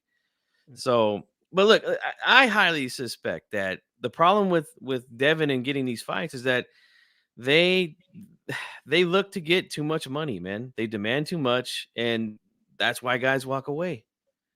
I mean, you got paid $4 million to fight Lomachenko, then they had to throw the fight on pay-per-view just to front the bill, and they lost money. Same thing with the Regis Prograis fight. They lost money. So if he wants to get one of these fights, he's gonna have to get more realistic about his demands. Well, that Prograis fight, man, those numbers, I still can't believe that, bro. Yep. And Eddie said it himself. I have the audio of when he was asked, I believe it was by IFL, I want to say. They said, hey, man, like, there's a lot of criticism of, you know, Haney and Prograis being on pay-per-view. And he said, well, they want to get paid a lot of money, and that's the way we make the fight. And that's bad business, man, because look, they lost a lot of money. Yeah. I mean, it is what it is. I mean, yeah, it's one of those things. And Think about it like this. I told you with Crawford, right? He just made 10 million guaranteed against Spence. So if Haney's making $4 million fighting guys like Lomachenko, who's not a draw, Regis Prograis is not a draw, but then you put him in there with guys like Tank and Ryan, who, yeah, bring a lot of fans to the dance. What do you think he's asking for those guys? Probably nothing less than 5 million. Yeah, man. And I mean, and then I don't know. Sometimes I think that like you can sell Haney fans anything, because at the end of the day, like, yeah, Regis was a good fight, and I gave Regis a shot in that fight. But at the end of the day, he beat somebody that, in my opinion, was beat his fight before versus Oria. You know, A lot of people felt that too. Yeah. but so it is what it is. He didn't lose. Like, it's kind of like Shakur, say, well, I didn't lose. And I'm like, oh yeah, well, I mean, right. if you win that much. I mean, like, why aren't you calling out Zoria over there? I mean, you can argue he's the real champ, bro. But I mean, yeah, ain't no money in Zoria, is there? Yeah, he's the people's champ, like The Rock, Yeah, man. I mean, I'm beyond they try to play the okey doke on you. I mean, I see right through all that shit, bro. At the end of the day, I mean, this is the state of boxing, especially in America, that we have today. I mean, it is what it is, bro. I just look, man. I'm just telling you like this, bro. If I just hope they're not. That PBC's got a lot of fighters, man, and so I don't want to see anything bad happen with boxing, bro. But obviously, there's gonna have to be a direction where, I mean, the more that I'm thinking about it, that's just a lot of money. I mean, how much is Canelo getting paid per fight? He's getting a guarantee of 30 million, I believe. Damn. It's a lot of money. That's 2 fights is 60. Okay. How much And you think how much you think Crawford wants for his fight? Nothing less than 10.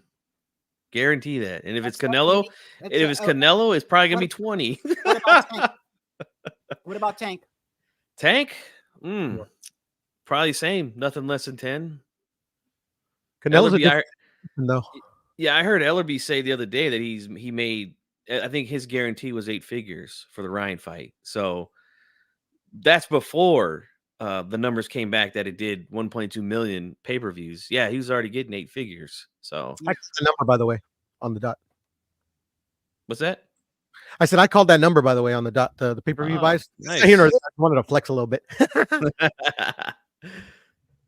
It's great for boxing, man. I mean, yeah, there was no belts on the line or anything like that, but hey, a lot of fans tuned into boxing that night, and shit, we needed a night like that. It's been years. I think Canelo was the last one, right? With Triple G was the last one to do a million plus, and that was 5 years ago. No, actually, no, that was 2 years ago. Was it? I thought he fought the second Triple G fight was it 2018?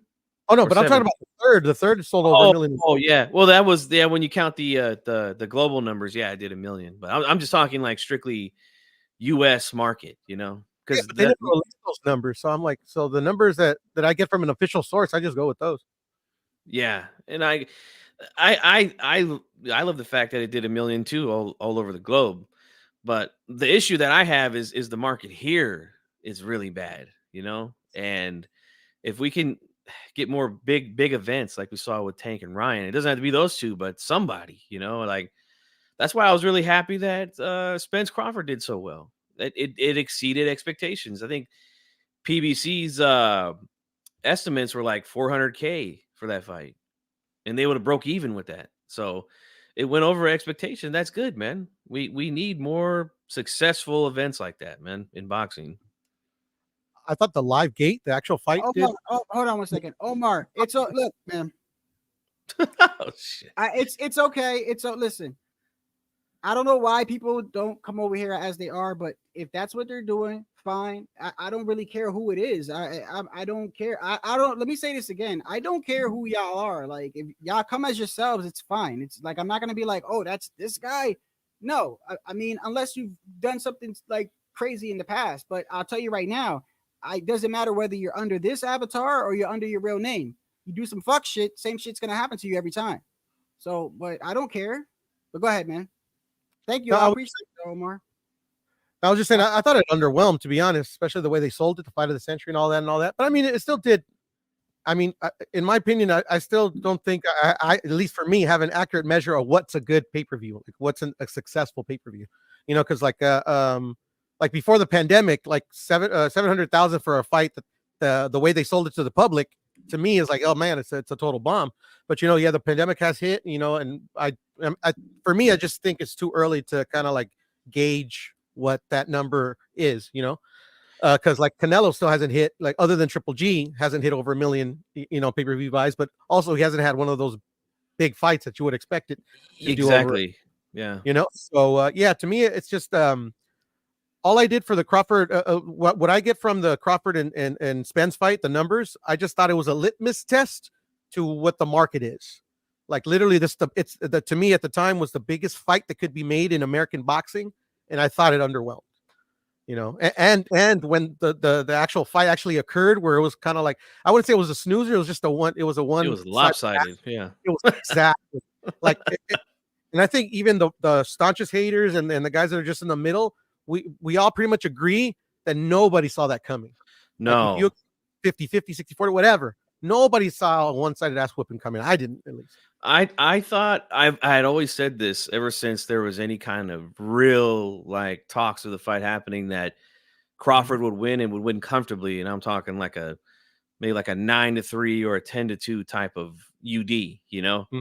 But no, I would not expect that he would have dropped Spence, what is it, 4 times, and then the referee stops it in 7 rounds. Like I would have never, was it 9? I can't remember, but I would have never guessed that he would have beat him that bad. No. Yeah. I had Spence myself, to be honest, but I mean, I always knew Crawford could win because I actually made money on that fight. I put Spence and Crawford both for the knockout, so I got paid out. But still, I mean, I never saw it coming. But you know, at the end of the day, it's boxing, right? Yeah, and you know the thing with that fight is that, now I know you're talking about what is a successful pay-per-view. I mean, in today's market, we just have to look at, you know, if the show actually made money, you know, if the network actually made some money, we'd have to say it was successful. Do we say that's like a huge pay-per-view like Tank Ryan? No. But they made enough money at the gate and with pay-per-view to cover, you know, 10,000 a piece. I mean, excuse me, 10 million a piece for Spence and Crawford, and still give them money on the back end. So it was a successful pay-per-view, but was it like a huge pay-per-view? No, not like Tank and Ryan or like Canelo or Mayweather, De La Hoya, those type of numbers. No, it wasn't like that. Yeah, I think those days are over, to be honest. Could be, man. What days you think are over? The fight selling super well on pay-per-view. Like doing millions. Yeah. Somebody consistently doing millions? Yeah. Like yeah, streaming. I mean, but Yeah. still, I mean, some fighters, Giving us the fights we want. some fighters still move the needle, though. You know what I mean? Like I think Canelo, no matter who he fights, he's gonna have a lot of people that support him. Yeah, but I mean, like, yeah. Go ahead. Sorry, Jake. No, I was just agreeing. Go ahead, Puro. No, I was just saying that, like, yeah, no, they support him and all, but the thing is like even with Canelo, I mean, like you can't just put like it's just like Floyd. You can't put just anybody with Floyd and think it's going to sell millions of pay-per-views. I mean, that would have been proven. It's been proven with Canelo. You can't just put him with anybody and it's going to sell a million plus pay-per-views. Like pay-per-view, at least the way I see it and the way I've always seen it and the way they sold it to us when I still remember with the first that was starting to like roll out a bit. It's for a fight. It's for a fight so that the fighters wanted to get paid big money, but it's also a fight that like people wanted to see, like the hardcore and casual. Like if you put somebody that's a name versus just whoever, I mean, nobody's gonna, especially the amount that these pay-per-views cost nowadays. Nobody's just gonna shell out that money. I mean, ain't nobody out there just got, oh, here's, take my money, here's free money for a crap fight. I mean, I think that's the problem. You know, it's just me. That is a problem. You're right, man. And a majority of these pay-per-views that are made today are put on because it's done out of necessity. Just like I told you, where I have that clip of Eddie Hearn where he said, hey, look, these guys want to get paid, and the only way to make the fight is, you know, we have to make people pay a little extra to cover the bill. That's a big problem, man. Like Benavidez, both of his pay-per-views were on out of necessity. Those guys want to get paid more money than their realistic value is, you know? And yeah, that's damaging because nobody buys it. That's the problem. And in my personal opinion, they shoot themselves in the foot asking for all that money when they haven't done fuck all to earn it. Yep. You know, the fighters in the past, even if you didn't want to see them in certain fights, they took their matchmaking was so well that each fight, whether competitive or not, it built up their brand. I mean, these fighters aren't that. They're just going on the online on social media talking a lot of shit and expecting people to be like, "Oh my god, this guy talks the best shit. I want to see him fight." I don't know. It doesn't work with like that with me. I don't know. It's got to be backed up too. Yeah, I got a question for y'all, yo. Do you think that Bo Mack was training Keyshawn Davis? So obviously, anybody that I noticed that anybody that they train, Crawford's there and he supports them. Mm-hmm. Do you think Crawford was also at that weigh-in to kind of like check Tio? Yeah, kind of like check his temperature. Yeah, possibly. Yeah. I'm not saying that like, oh, he's there to check his temperature for a fight, but maybe just to like, kind of just to kind of like see like, wasn't it Crawford that said to Tio? Yeah, that's right. It was Crawford that said to Tio. You remember the first time when Tio started saying something about Crawford and he went on Twitter and he said, "Yeah, your little ass never say nothing to me when I see you." You remember? No, I don't. I believe Crawford said that to Tio. Yeah. I believe he said, like, shut the fuck up, like your little ass, you never say nothing to me when you see me anyway. And that's why I think he was like looking. I don't know if he was looking for Tio, but it looked like he was looking for somebody. It's just funny, bro. When I saw that, it's kind of funny. I seen the video too. He's fuck Tio. Oh no, this video right here. Saw Tio weigh in. What you think about it? Man, fuck Tio. Yes! Yes! Fuck you too! I saw the Prince Hakeem. Prince Hakeem. When I say he's got his own money, he's got his own money. Oh, that movie's gold, man. I love that movie. Kick Joe Lewis's ass. Oh, Joe Lewis on the same fight as old. Hey, the barbershop shit is like the best scene, brother. I've been watching that shit. Man. That shit is hilarious to me, bro. Dude chops off his tail. That'd be $8. What was the one he said with Joe Lewis was a bad motherfucker? Oh, Rocky Marciano or something like that. Yeah. But look, man, I do understand something that you said, Puto. I said this yesterday, bro. Tio always does a lot of shit like this when it's fight week, though. You know what I mean? But when he says he's gonna fight somebody, I really take him seriously because like he's 2 for 2. When he said he want to fight the guy in the division, every time he said that, he's done it. Yeah. I'm not knocking that. I'm giving him kudos for that. But because of what y'all talking about with the whole money thing, I just don't think that fight is even possible now. It's not. It's not yeah. Because if what y'all saying is true, that fight it's not even possible. He wouldn't even fight. Just that makes no sense. No. I'm saying no. I do believe that if Crawford had if Crawford saw enough dollar signs, I think he'd fight Tio. He definitely would fight Tio before he fought Boots, if he saw enough dollar signs. But I'm looking at it and I'm like, wait a second. You got to hold on. Let me make sure this is him. You good? Give me 1 second, y'all. You're good, man. Let me put Canelo up on the screen. Who y'all want to see, Tank or Canelo? It don't matter. I'll leave it with Canelo. Yo. Oh, you telling me? Yeah. Are you HLD? No, I'm DLH. Just make sure you're not HLD. No, I got you, man. You know. What's going on, guys? What's up, man? Hey, so HLD and Puto, this is HLD. I'd like y'all to meet each other. I don't know that motherfucker. Who's that, bro? I like wait. HLD, you missed it. Shadow walked away and he called Poodle. Hey, HLD, thanks for coming on. And he walks away. I'm doing so much shit, right? Because I'm multiple shit, right? And I called him HLD, bro. He was hurt, bro. He was hurt. He was Should like, be honored. Should he be was an like, honor. yo, he paused. Nobody Yo, expects I'm telling you, there was like crickets, bro. I said, hey, yo, HOD, go ahead, man. I appreciate you, man. Go talk. And all I heard was crickets. And he said, what did you just call me? He was shell shocked, bro. He was such an honor. You know what I mean? The most horrible shit on planet Earth. Like, he was like, what did you just call me? Just don't call me late for dinner, man. We'll be all right. Yeah, you should be honored to be called HOD. Hey, yo, HOD. Everyone is saying that that Ortiz looks weight drained. You think it looks weight drained? I didn't like the way and the thing is that he's coming up to 140. I didn't like the way his eyes looked. His cheekbones were he looked like almost like Devin Haney in his face. Body wise, he didn't look bad. But he was weight drained in his face. But that's kind of crazy though, because he's moving up to 140. He's a big dude. He's been killing himself, bro. I don't think he probably even should be at 140. He should probably be doing 147.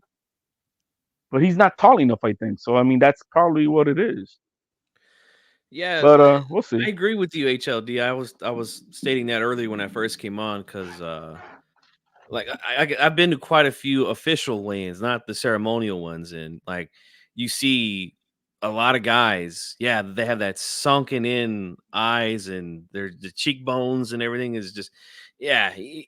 And if this was the ceremonial weigh-in, which I'm not quite sure, that's not a good sign. I don't think it was because everybody was stripping down. Yeah, see, that's the thing I don't understand either. So if everybody was stripping down, so I think this was the real weigh-in, and they extend, they said, all right, let's give these guys more time to cut weight. Yeah, and that's one of the reasons why they decided to start doing that a couple of years ago was, guys looked really, really bad stepping on the scale, and the commissions felt like it's healthier for the athletes to get a longer rehydration process. Devin Haney, so they gave him 36 hours basically to rehydrate, and then when they do the ceremonial weigh-in, they can rehydrate and eat some food. Listen, a lot healthier, I'm all for a ceremonial weigh-in because to me, the quicker they get off the scale, the quicker they start getting rehydrated, the better they're gonna be for the fight. That's how I look at it. I don't care then to see it. It's not. I mean, what's the point? You know what I mean? It's for promotion, is what it is. HLD, well, right? Yeah, but I mean, HLD saying he would rather see them like in the moment weight drain and shit, and then do the stare down. I get it. I see what he's saying, but I would rather if it's better for the fighter and if it affects the fight in any way, which we're talking very minimal, man, very minimal. But I think that if you do the real weigh-in early in the morning, right, that fighter has enough chance, especially if he's weight drained, to kind of like. But you know what though, that might have not been ceremonial. Because y'all saying that Ortiz's eyes was all looking all sunk in. Well, right? well, no, it's because everybody was stripping down. Abdullah Mason had to strip down. I mean, he was. Okay, so it might have not been the ceremonial because look at it like this: if they had a ceremonial hours before, he would have been he's not gonna wait to drink water and get food back in him. You know what I mean? And it was a little bit early too because remember the fights here on the West Coast, and the weigh-in that came on Top Rank was at noon. Which would be 3 p.m. for you guys. So if they did do an official weigh-in in the morning, it would have been 8 or 9 a.m. The one that I was a part of, it was at 10, and then the ceremonial weigh-in, which went live on the Zone, was at 1 p.m. So they gave the fighters about 4 hours or 3 hours to rehydrate and stuff. So but yo, that's good though. I mean, for me, the earlier the fighter, the earlier the fighter can get some fluids in him and drink, bro, he recovers quickly because especially if you're weight drained, bro, you need more time. And it's just kind of crazy, bro, that he's moving up in weight and looks weight. I'm still flabbergasted. How the fuck was he making 135? Dude, that's why he is one of his like 2 fights ago. He wasn't able to make the fight because his weight cut was bad. Yeah, it was I think it was for a Teofimo card too. I think it was. Yeah, I'm telling you guys this, man. Like when I seen some of those fighters get on the scale at the official weigh-in, it was in a small room. You can maybe fit like 15 people in this room. That's including commission officials and members of the team, managers, etc. And some of these guys got on the scale and like you see their body, you can see every little bone and everything. Oh man, some of them it look really scary, man. Like I was like, I don't know how these guys are gonna fight tomorrow. I But they mean, do it, you know, it's part of the game. I mean, you know, I see it in the collegiate wrestling, and it's it's a struggle. Yeah, It's a dude. struggle. It's the hardest part of a fight is making weight. You know, that's why I don't really get on these guys when they miss weight and they decide, you know what, fuck it, I'm not even gonna try. Too much. It's brutal, man. It really is brutal on their body. The UFC, I've said before, the UFC has, y'all need to check it out. I don't know if they still have it up or what's it called, but When the guy passed out, yeah. Well, yeah, the UFC had like this. It was like almost like almost like a mini documentary, and it was about how fighters cut weight and how dangerous it was, and all it showed was fighters passing out, fighters like pissing blood, fighters that need help just getting on the stage and shit. And then it got so bad that now they have implemented a program. The UFC has a program, a weight cutting program, where doctors are around, you know, all the time and shit like that. That's how bad it is in the UFC. I can just imagine how it is in boxing too. And that's another. I'm glad you brought that up, and I'm gonna do a show about this in the future. I just haven't had the time to set it up, but there's this myth out there that the commission doesn't bring a doctor in to check these guys before they get on the scale. Trust me, guys, that is 100% bullshit. Every fighter gets checked before they step on the scale. Every single one. I know. I was there. I seen it with my own two eyes. Every fighter got checked out before they stepped on the scale. And the good thing with the show that I just helped stage on the 20th of January, all the fighters made weight and they were all healthy and we had good fights. So, hey, kudos to them. But yeah, they all get checked by the doctors, man. When people say, "Oh, the doctors don't check these," and that's bullshit. They have to. It's a part of the protocol. But they do give them a once over. It's not like a deep. It depends on what's going on, and we all know that if it's too much of an important, it's gonna be a little. All right, it's not gonna be a detailed, comprehensive examination when a fight is needed to be made. Money talks, and that's how this game is played. I'm sorry, boxing is not pure. I know that for a fact. Boxing is not what? Boxing is not pure. You know, if that was the case, Tio shouldn't have fought Cambosos. You know what I mean? We saw Munguia pass the fuck out, basically, like 4 fights ago. You know, trying to make 160. And you know what's crazy with the whole Tio thing is that. And I can't speak on that because that fight was in New York, right? With Cambosos. Yeah, that was in New York. I don't know where. I can't remember where Munguia was. Hey, look, that doctor, she stuck her neck out on the line because I actually looked into her, and her practice is in New York State. And but you're talking about the post examination when Tio went to the hospital is what you're talking about. With Tio, yeah, with Tio, the one that she went online and she said, look, I think she went online and was the one that was like, you know, he shouldn't have been fighting and this and that. Well, when she did that, I did a live, and you know, a lot of people didn't like, you know, that because it did sound like an excuse, you know what I mean? But then I looked into the doctor, and I'm like, I looked at her practice, and she was out of New York State, and she's got a lot of, put it like this, she's got high profile people as her clients or patients, should I say? And it's like, we know Tio ain't rich, and we know even like. Tio's not really famous to me, like, you know what I mean? Like if he's walking down the street, I don't think a lot of people are going to notice him or whatever, and he definitely doesn't have a lot of money like that. So I don't think she's going to stick her neck out on the line and her license lying like that with some of the people that she had. But at the end of the day, Tio should have never fought. He made that decision. But I do think I understand though, because that fight I got pushed back so many times with Thrilla and everything like that, and I probably just wanted to get that fight out the fucking way. You gotta remember, he also caught COVID. He's asthmatic, caught COVID right before that fight in June. I mean, it's a lot of shit. But I think real quick, I wanted to mention is I think we gotta learn how to explain things. What's an excuse and what's a reason? What's an excuse? Excuses egg weights. Excuses, you know, the body costume is heavy. Excuses I got drugged, you know, by my own trainer. Yeah. Those are excuses. Reasons, if like for example, if you ever do any race car racing, yo man, I'm about to go to quarter mile and damn, I'm running only on 6 cylinders. That's not an excuse. You lost because your car's not running right, and that's a reason. You know what I mean? Now that they say they cheated you because the other guy had whatever better traction on his wheels that they allowed him to use and you didn't. And looking for excuses, that's an excuse. And I think there's a difference between a reason and an excuse. I think one major reason why, well, I should say the first real fuck up that the Lopez's Yes. did Fuck. in Talk to your way in. What you think about it? Man, fuck Tio. Yes! Yes! Fuck you too! Not bad. it's all good. No, I'm just saying that he should have just let Top Rank make the fight instead of making it go to purse bid and then the fight. No, I don't agree with that times. either. I don't agree with that, G-Funk. Should just let them fight, and he probably would have beat the hell out of Cambosis on Top Rank. Yes and no, because the problem is that they were trying to give Tio only $1 million to make that fight, that was bullshit.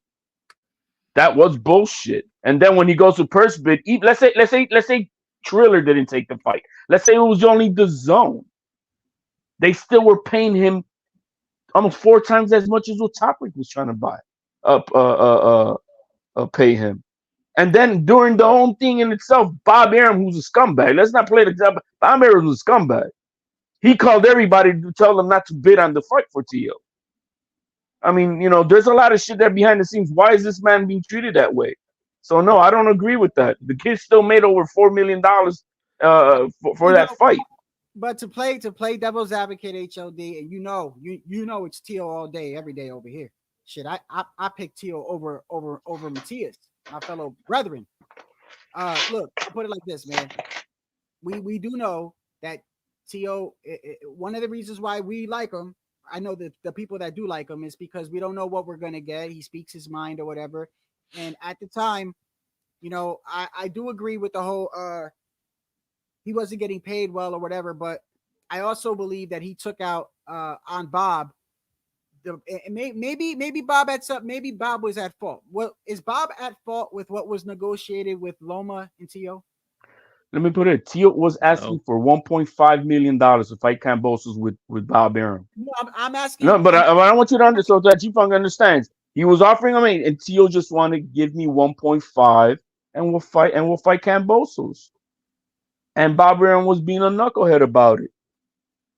It's as simple as that. I understand your point, and that's why you have a manager, right? All these fighters have a manager to get them the best deal. So I completely understand. Hey, look, we feel like we should get more than this. Let's take this thing to purse bid. And look, they got a really big deal initially from Triller, but then Triller is out of boxing a few months later. And then it goes to the second place winner, which was Matchroom, DAZN.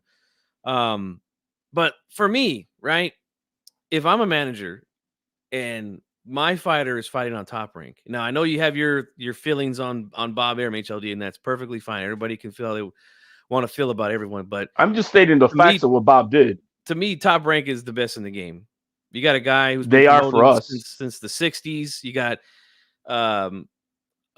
Bruce Trampler, matchmaker. I can't. Who's the other matchmaker there? I can't remember his name. Bruce Trampler. Now. Bruce Trampler, and then there's another. Goodman. Brad Goodman. Yeah, Goodman. Those guys have been doing this shit since, we're talking 50 years, man. No, absolutely. They know what they're doing. He should have just. They run their business as a well-oiled machine, but just like any company, when you're the employee underneath them, you're the one getting fucked always. It's always for the benefit of the company. Of course. Well, okay, but I'm just saying it's not like Tio was asking for $3, $4, $5 million to fight Cambosis. Tio was asking for $500,000 above that $1 million they was offering him, and he was dicking him on that. I'm like, he could have. And guess what? He also lost investment on Tio because look at everything else that happened. You know what I mean? Now, even though Tio lost that trailer fight didn't go through, Tio was able to sue them. He got like another $800,000 because of their bullshit that they pulled. But I'm just saying the promoter needed to have also done his part, and he didn't. He was being stubborn. Could be. And look, we know Bob Arum is a penny pinching guy, even with the amount of money he's made in this business. Fucking Tycho said, "Fuck PBC" in their inactive roster. But yeah, I look, just But feel let's not like forget that also Goodman- then Bob Arum, knowing that he fucked up right before the Teal fight in June of that year, he renegotiated Teal's contract before the Teal- Cambosos fight. yeah, he did. Teal's a hell of a fighter, man. You know, regardless of what people think, and you know, a lot of fans, Haney fans hate him, Loma fans hate him. Teal's been underpaid his whole career, bro. Well, that's again the whole market value thing, man. For whatever, and we talked about this, was it the other night when we were here? Yeah, we were talking about that the other night. Before somebody says I'm hating, let me ask the poll. Let me maybe I should put a poll in. Maybe I should do that. Pull up the chat, bro. Okay, I'm gonna pull up a poll. If we're basing off how much money you should make based on how exciting your fights are and what you do in a fight, should T.O. be making more money than Devin Haney? All these guys should technically, right? Even the guys that I'm just asking a question. You know, even the guys that work under the promotional company that I work for now here in my city. If I was to run boxing, which would never happen, but if I did, I would pay you off of your performance. Like you would get a guarantee. You would get a guarantee. But if you put on a great performance, you get the bonus like in UFC or whatever. That would give incentives for these guys to really put on a show. I was talking about that on another panel. I think we should go back to the winner gets the bigger purse. That's going to be tough, man, because you guys got to remember at the end of the day, what drives this business is ticket sales. Oh yeah, ratings, yeah, absolutely. Sponsorship, right? So, I mean, accomplishments, does that really bring people to the table? No, because does it really bring fans? No, it doesn't. As you can see, why is Devin Haney only got 30,000 people buying this shit? Right. Oh no, obviously no, it is a business. But I'm saying overall, when the contract is said and done, they should make the winner get the bigger purse. I think you know what, and you guys remember that overtime boxing that was in the summer last year? It was on DAZN. I didn't catch it. It was called Overtime Boxing. That's the name of the promotion. And so what they do is they give incentives. Now, I did an interview with Raul Marquez and his son Giovanni. If you guys want to check that out over on my channel, anytime you want, it's there. But he fought on that. He had a fight there, and they give incentives to where if you knock a guy out, you get a bonus. Oh, kind of like UFC does. They're like, hey, fighter of the night gets this, knockout of the night gets. I mean, think about it. If you're in the ring, right, and well, shit, if I just press the action and get this guy out of here, I like that, bro. That's an extra 50,000. You get a bonus. Let's put some bonuses on these fights. You get a bonus, and I think the reason they call it overtime is because if the fight ends in a draw, go again, one more round. More round. We got the solution to boxing over here. We got the solution. Bonuses, and no draws. There are no fucking if the judges think it's a draw, we must go another 3 rounds. Go at least one more to make it uneven. Whoever wins that round, you win. To make it fair, we'll do 3. Best out of 3 because it's an odd number. Oh well, one is an odd number too, but. No, yeah. I mean, I like those. I like that idea. And I asked Giovanni because he knocked his opponent out in 3 rounds, I think. So I asked him, I said, hey, man, did you get a bonus? He goes, I did. I got my bonus. Now, wait, that's a good incentive. Who is this paying for bonuses now? Overtime Boxing. And I think they're going to be coming back this year on DAZN as well. I think they were only on for like a month. So they had like 4 straight shows. On DAZN, and so I definitely wanted to ask him about that because I like that idea. Entertain the fans. Fans want entertaining fights nowadays, man. Like, look, I like the pure boxers just as much as anybody does, but at the end of the day, this sport needs more big personalities. We need more entertaining fights, more knockouts. That's what brings casuals to the dance, man. And like I said yesterday, for whatever reason, Teofimo is a showman. That's why they're saying the showman is back, right? He likes to entertain the crowd, but for whatever reason, he's not bringing them to the fights. And, there's really no rhyme or reason as to why certain fighters get popular and some don't, It's just one of those things, man. No, hey, real quick, you guys talk about Tio, I could say I believe that Tio has some fault in that, but I don't think Tio gives a fuck. I think when Tio does what he does before these fights, right? And I talked about this yesterday. I can't prove it, but fighters. I said yesterday, each fighter acts their own way leading up to a fight. You'll see their personality change, bro, especially like 3 days before the fight. They're getting locked in, you know what I mean? And I think sometimes Tio, because if you look at before every one of his fights, bro, he starts saying, he's Tio, and then it's almost like he's digging a hole with 1 foot in, 1 foot out. And it's like, he's got it. Like, you got to win. Cause look at all the shit you was talking. You see what I'm saying? I agree with you. I think that when Tio's in this mode already, like this is fight mode. Yeah. You're in fight mode, and he did the same thing last year. He was in fight mode. Y'all heard that when last night when I said, and y'all could watch John Jones say this. Now I don't know if it's true or not, but John Jones would say, "Hey, before every one of my fights, when I had the belt, the weekend before, I'd get high and drunk, drinking and cocaine and or something like that." And he would say, I'd get high. And the guy was like, "Why would you do that?" And he's like, "Because the following weekend, if I lost the fight, then I had an excuse that why I could say, well, I lost because he couldn't really take losing." Right now imagine he's doing that. Okay. So imagine what other people do when that time is getting closer. And I think that Tio might be one of these people that's like, I'm gonna take shots at everybody. I'm gonna put my back on the wall. You know what I mean? Like 1 foot in, one foot out. And then like when fight time comes, he's like, I gotta beat this motherfucker because if I don't, like, yeah, he might need that little something extra to get him over. I think he gets caught up with that adrenaline in that fight mode, and he just he turns into this motherfucker who just doesn't give a fuck, and that's who he is.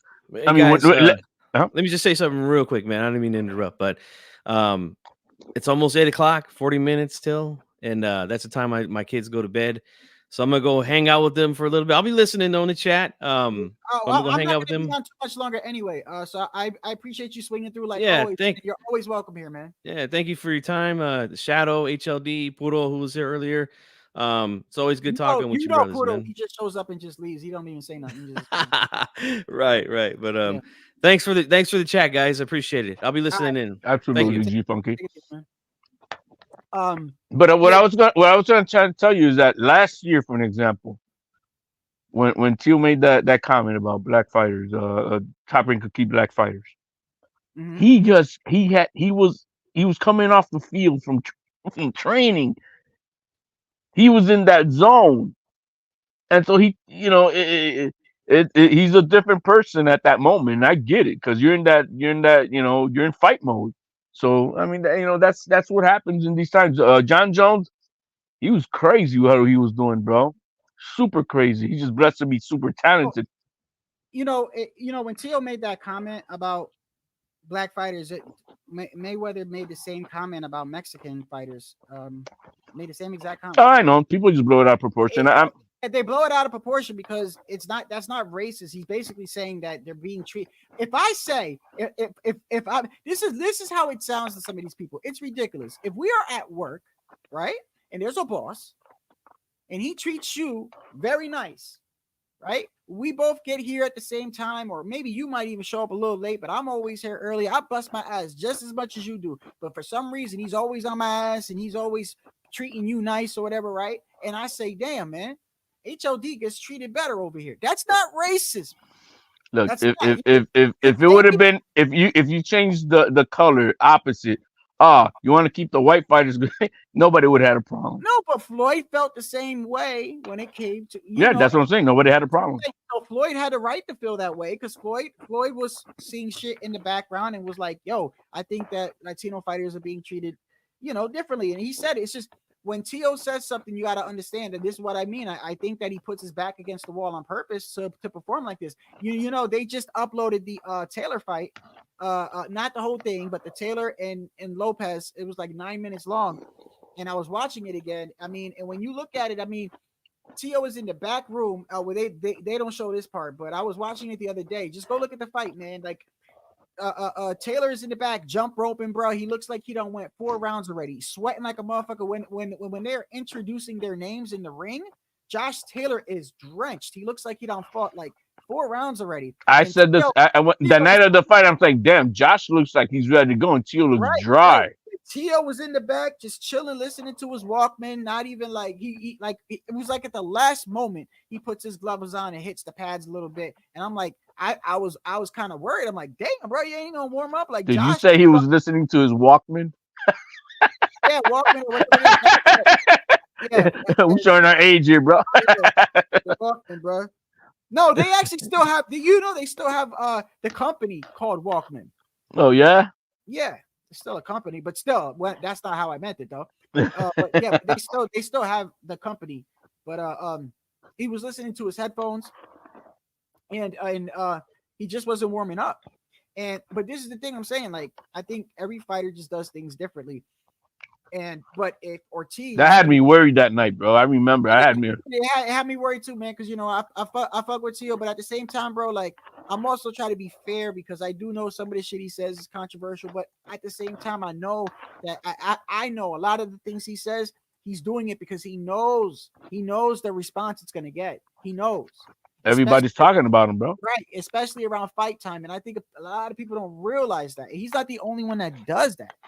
It's just kind of crazy. But before we get out of here, what do you tomorrow? The fight is on a normal time, right? It's not early, nothing like that, right? No, I think it starts about 7 or something like that. Before we get out of here, let me share the screen. I want to see when this fight is, exactly the hours and everything like that. Yo, did you see? I was surprised how well Pedraza looked, bro. Like he made that cut. I mean, he looked thin. I'm not gonna lie, he did look thin, but yeah, but he didn't look his at least his face. I mean, he didn't look like he was dying. Hold on, I think I got that. Right there. Hold on. I think that's gonna be a good fight, bro.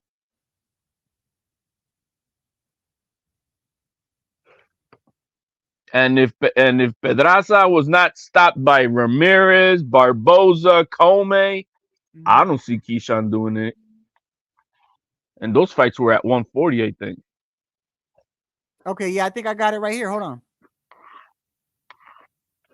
Because one of the things I'm always doing, bro, when I'm always making clips, bro. Hold on. The sniper Pedraza, and defending all those belts from Norfolk, Virginia, the businessman Keyshawn Davis. 10 rounds in the lightweight division.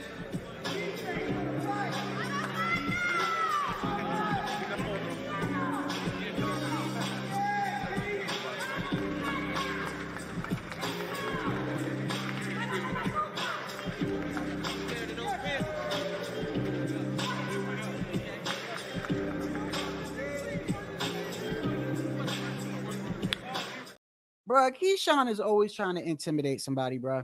Yeah. And every time he does it, the other 9 out of 10, the other motherfuckers like, just stop. I'm dead serious, bro. Even the no-name motherfuckers, like, Keyshawn always like, yeah, what up? Yeah, I'm about to fuck you up. And the other dude's like, bro, just stop it, bro. All right. Like, just I think that's gonna be a hell of a fight, bro. Relax, kid. Relax. I think Pedraza so much. He's so much skillful than anything that Keyshawn has faced. Bro, I want to see Keyshawn face Andy Cruz, bro. As a professional. That might be a repeat. Sorry, bro. I don't think he beats Andy Cruz. Yo, Andy Cruz, he's got no power. But bruh. He's in your face. Punches. He's very technical. He knows what he's doing, bro. I'm telling you, Andy's faced Keyshawn before, bro.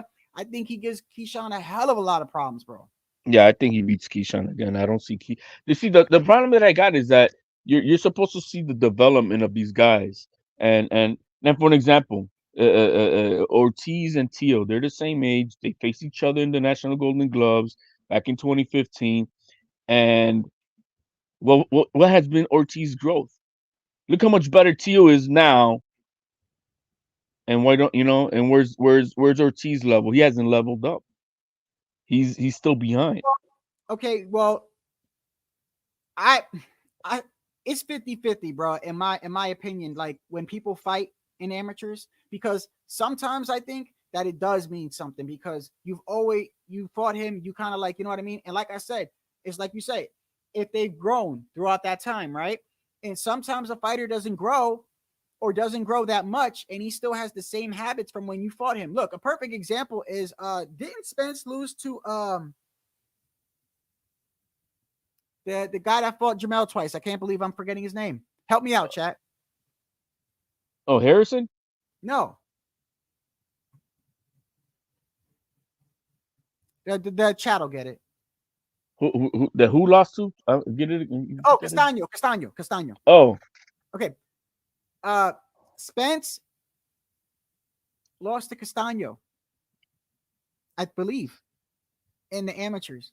But I think he even said that he fought the same exact way.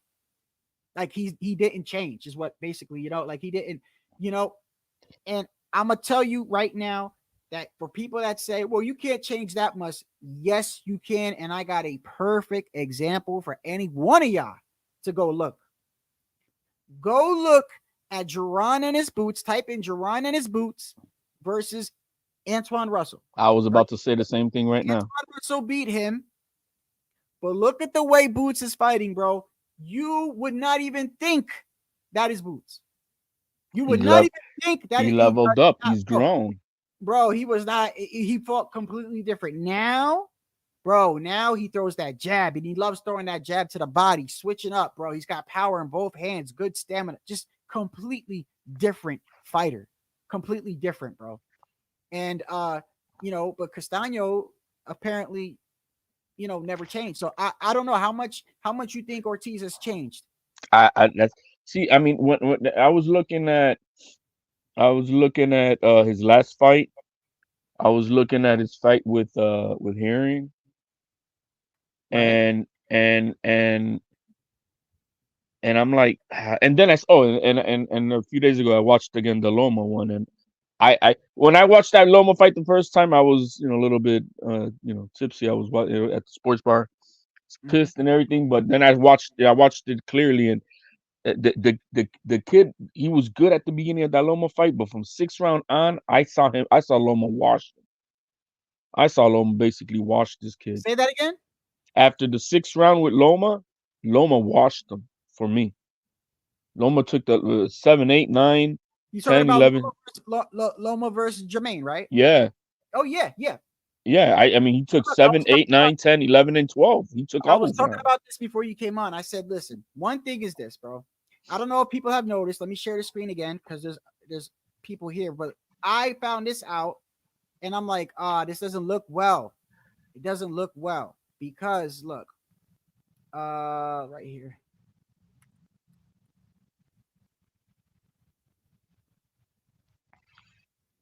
Okay, look at this.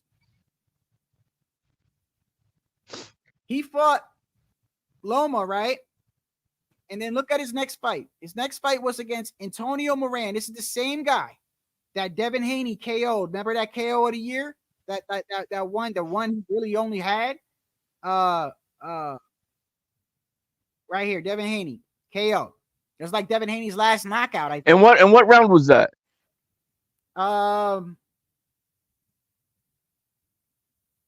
What round was that?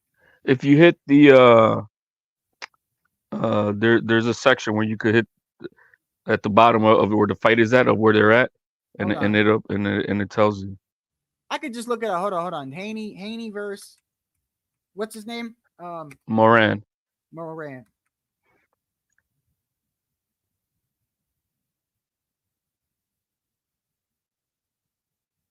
I thought it was Abdullayev that he knocked out. No. Well, no. That guy. No, that guy that you just named. I could never say that guy's name right. That's the guy he fought to get the belt. Well, yes, you're right. That belt that basically that guy wasn't even deserving of being he wasn't a champion or nothing like that. But somebody could tell me, please, bro. Moran, what round was it that Devin Haney knocked him out, bro? Let me see if I could look it up. But see if you can find it. But the point is this guy, Jermaine Ortiz, fought Loma and then fought Antonio Moran. This is the guy that Devin Haney, and we're talking Devin Haney. We're talking Devin 135 Devin, bro. We're not talking the 140 Devin that, you know, he's a little bit powerful now, you know. This is the 135 Devin, and he knocked him out, and he fought him after he fought Loma, and he went the distance with him. So Jermaine Ortiz has no power. He has absolutely no power, and he has a problem with getting tired. Throw in the fact that a lot of y'all are pointing out that y'all think that he's weight drained. It's just a bad recipe, bro. At first, I wasn't thinking that Tio was going to knock him out. I'm thinking, well, you know, Jermaine might be a little bit of defensively sound, and it might go the distance. But now, the more that I'm thinking about it, bro, Tio might knock him out, bro. I'm putting money on the plus 175. Round 7, thank you, OG. It was round 7. Damn. So you got knocked out by a Devin Haney and round. It wasn't even like a fresh Devin Haney. And Moran hurt Ortiz several times in that fight. Actually, a lot of people thought that he may have even lost that fight with Moran. I gotta check that fight out, bro. I'm telling you, go check it out. Moran and Jermaine Ortiz? Yeah. Moran hurt Jermaine Ortiz a few times in that fight. That's bad news, bro. That's bad news. That's what I'm saying.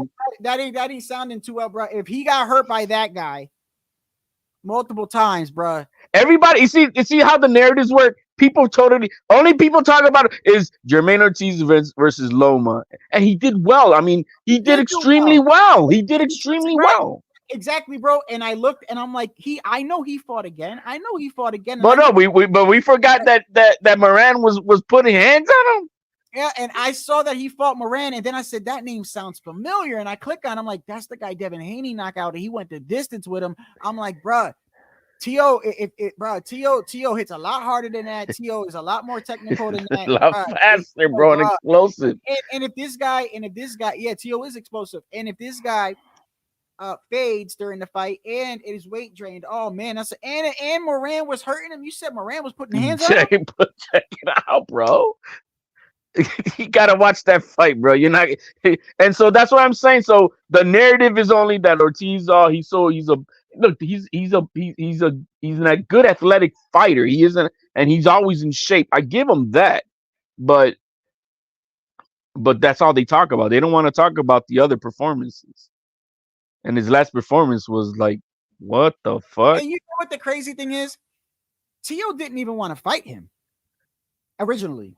He was trying to fight Ramirez and Matisse. So, you know, people need to keep that in mind also. You know, I think Tio's good for boxing, bro, because I'm like, he was looking for Matisse, you know? And, I mean, if we would have had that fight, that would have been crazy. Oh, I had it planned to go out to the fight. Had that fight happened, I would have been in Vegas right now. Because Matisse, even though he is one style and one dimensional, he's very, very good. Very good at that side, bro. He's had like 4 back-to-back fights, 4 or 5. How many people have quit on the stool? Let's take a look at him real quick. 5 people in a row, man. Okay, hold on. I would say that, you know, I would say Tio has certain advantages against this style of fighting, but to say it's a foregone conclusion that he wins, no, man, it's a fucking tough fight.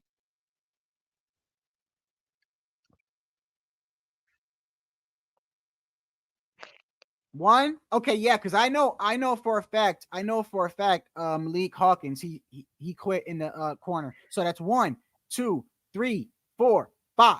5 people in a row, bro. Now look at the rounds. Malik couldn't come out for round 7. This guy couldn't come out for round 8. This guy couldn't come out for round 9, and that was the rematch of the guy that beat him. Round 9, he couldn't come out. This guy, Ponce, 5. And then the last fight, 5. So look, it's even getting shorter. The times are getting shorter where these guys aren't even coming out of the corner. No, I went to see Matias in Minnesota when he won the belt. I you know, I mean, sometimes it makes me start to wonder: is that PBC making these guys, you know? Because damn, bro, the reputation that now Matias got, bro. I got a body on my record, a literal body on my record, and I'm making guys quit. Did you just say that I'm not saying. Hold on. I want to understand because sometimes you be saying some shit that be making me think. Like, did HLD really say that? Are you? Did you just imply that sometimes you think that PBC is fixing Matisse's fights? I don't. Or all any of their fights. Don't you see how they stop the fights for their people?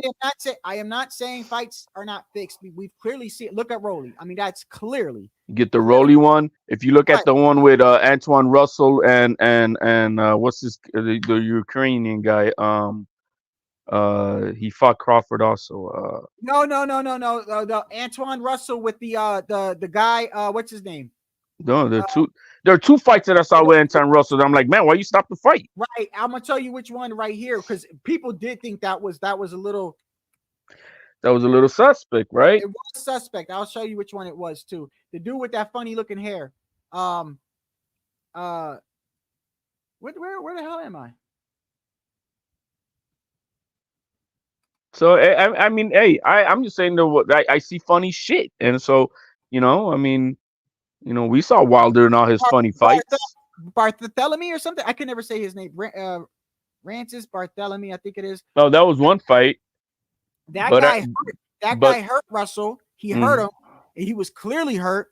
And I remember everybody was like, "Oh shit, Russell's hurt, bro!" And then, yes, Russell came back and knocked him down. Yes, but then they stopped the fight, and the dude was clearly ready to fight. Like he got up, he's like, "I'm ready to fight." He got up, and then they started fighting, and then because he got knocked down, when the person gets up and then you push the actions, like as soon as he said fight, then Russell starts throwing all these punches, but the dude was he was firing back, and then the ref waved it off. He's like, "Wait, what are you doing?" I think that's how it ended. There's some funny finishes, and so that was a funny finish, bro, because I was like, "Damn, bro," because like when Russell was hurt, it's just there's a double right. That's what I'm saying. I mean, so if you want to build this fighter up, I don't think. Yes, do I think that it happens? Yes, but I don't think it's every fight though. No, not every fight. But if you're trying to build up a profile for a fighter, you know what I mean? I can understand. Like, okay, Russell ain't supposed to lose tonight, but we're building him up. So if he gets hurt, boom, Rolly, right? We want Rolly to have the belt because we don't want the old man to have the belt because he doesn't speak English and he looks like a mummy. And Rolly, even though we know that he's got issues, Rolly talks trash and Rolly can get seats. Believe it or not, Rolly says some crazy shit and people will pay to see him or whatever. Or he's also exciting. Rolly is exciting as far as like he's not going to run. Yo, Barroso, even though with that loss and with that last win that he had, he has made himself a fucking name, bro. Like everybody loves him, bro. That old man ain't fucking around, bro. Everybody loves him, bro. Tycho made a comment about him earlier. Right here. Kingpin Barroso till further notice 140. Hey, you know what I say? Give him a rematch with Rolly. Oh, they're not gonna do that. Or I'd like to see him versus Pitbull. They might you might see that first. Hey, what do you think's gonna happen with I think Rolly's getting knocked out, bro. I you know what? I think so too, because I don't think Rolly is gonna be able to hurt Pitbull. It ain't so much like, oh well, let me make it clear. I do think he could hurt Pitbull because Tank Davis said, hey man, he's the hardest puncher I've ever faced. And the guy interviewing him was like, yeah, but he didn't really hit you clean that much. He's like, bro, I can feel it from when I block. And the guy was like, he's one of the hardest punchers. He said, no, the hardest punches. So he's given Rolly that respect. Rolly punches hard. It's not that. Pitbull is very small and he's very good.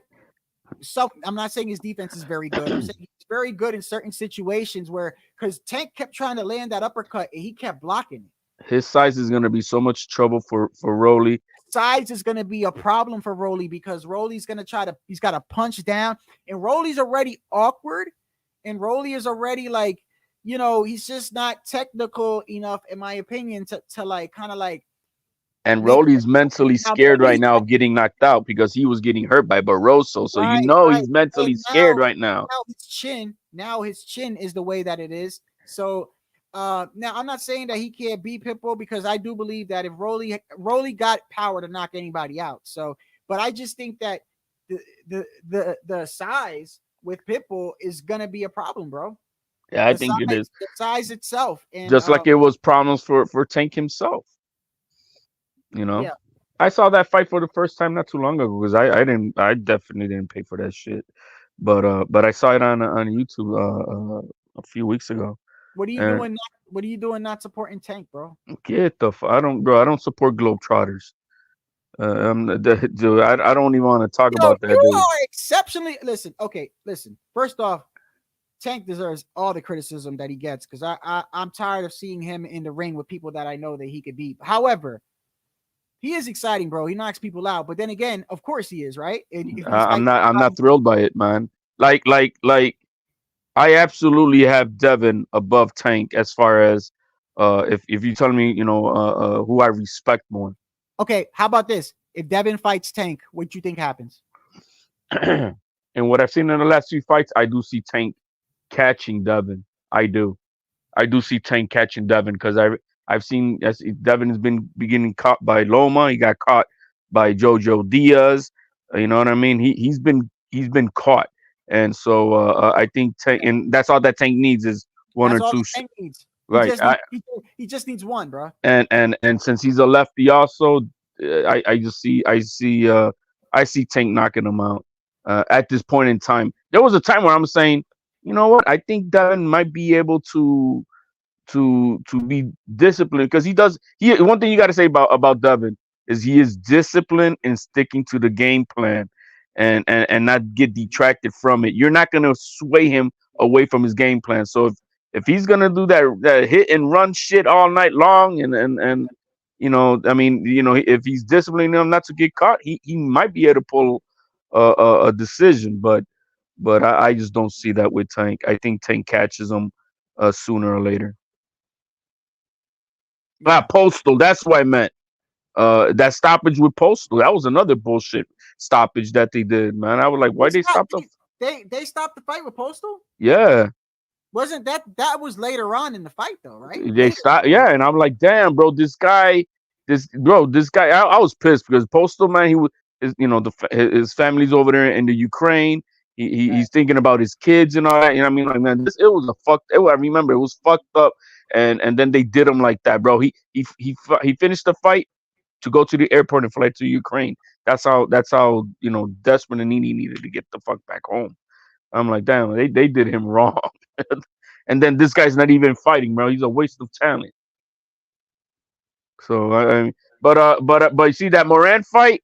Yeah, you gotta watch that Moran fight tonight, bro, or tomorrow before. I'm gonna check it out before I go before I go to bed, bro. I'm gonna check it out because you know what? If Morant was piecing up Ortiz, bro, and then bro, I'm just telling you, bro, all that is just a bad recipe. Okay, so number one, you moved up to 130 to 140. This is your first fight at 140. You look a little weight drained. That does okay. Number two, you don't have power. Number three, you're known to in back-to-back fights. You're getting tired, and then now you're saying, and now you went the distance with Moran, the guy that Devin Haney knocked out. We're talking the younger Devin Haney. Matter of fact, this is the last knockout that Devin Haney ever had. And you went the distance with him, and he was putting hands on you. Oh man, that's it.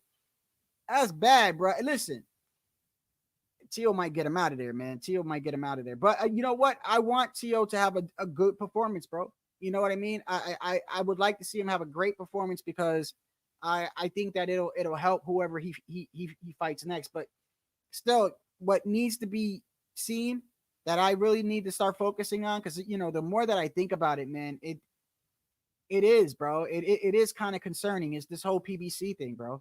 It is. I don't think people realize how much this affects boxing, because if they can't pay these guys, or if they can't pay Canelo, or they can't pay Crawford, and Tank's fight hasn't even been announced yet. And then we saw the first pay-per-view was with Thurman, and I like Thurman, by the way. So but still, it still was left field. And this is going to affect boxing, bro. Now, these fighters, by the way, can always, if something was to collapse, right? They could always just go to like the zone and go to Top Rank, But I don't know, The man. fighters are gonna be all right if they belly up. That's why like I said before. I wish PBC would have bellied up. The fighters should be okay, but you know what is kind of concerning is they haven't even announced Tank's fight. Yeah, I don't think they can even announce it because he's under parole or whatever, and he can't leave Baltimore. I mean, like, you know what I mean? He's and then his trainer's on some bullshit. I don't know what, with whatever his trainer did also, and he's caught up on bullshit too. I don't know what, I mean, there's a lot of things going on. Tank can't leave Baltimore, to my understanding. So what, his training and where he's gonna fight and all that stuff. I think that plays a big part of everything. So I don't foresee them making a decision with Tank anytime soon until he gets that all cleared out. Okay, but still, we still haven't even heard who Canelo's going to be fighting in Cinco de Mayo. I'm hoping. From what's really left on the board, I wouldn't mind seeing Munguia and then Benavidez. As long as he fights Benavidez in September, I don't care who Canelo fights. I will even let Berlanga get a pass. But I think a Munguia fight would be an exciting fight. I don't think he's going to win the fight, but I think it would be an exciting. And I actually think the Munguia fight will bring out more the Mexican fans than Benavidez fans. Well, regardless whether it's Munguia or Jamal, I think Jamal puts up a better fight than his brother. So even this version. No, I don't want to see any. I don't want to see no more Charlos, bro. I can't stand those dudes. Yeah, well, I mean, it's a very good possibility, man. You know what? I could see them doing. I could definitely see them doing Boo Boo versus Charlo. I can definitely see them pulling that. I wouldn't mind seeing that because they got that history in there, and but like I said, I don't care who Canelo fights, and as long as he fights David in September. Bruh, I always say that if they ever announce Berlanga versus Canelo, I would flip my lid. But if he's fighting David in September, go ahead. My thing is because I think Munguia will bring more money than a Crawford fight.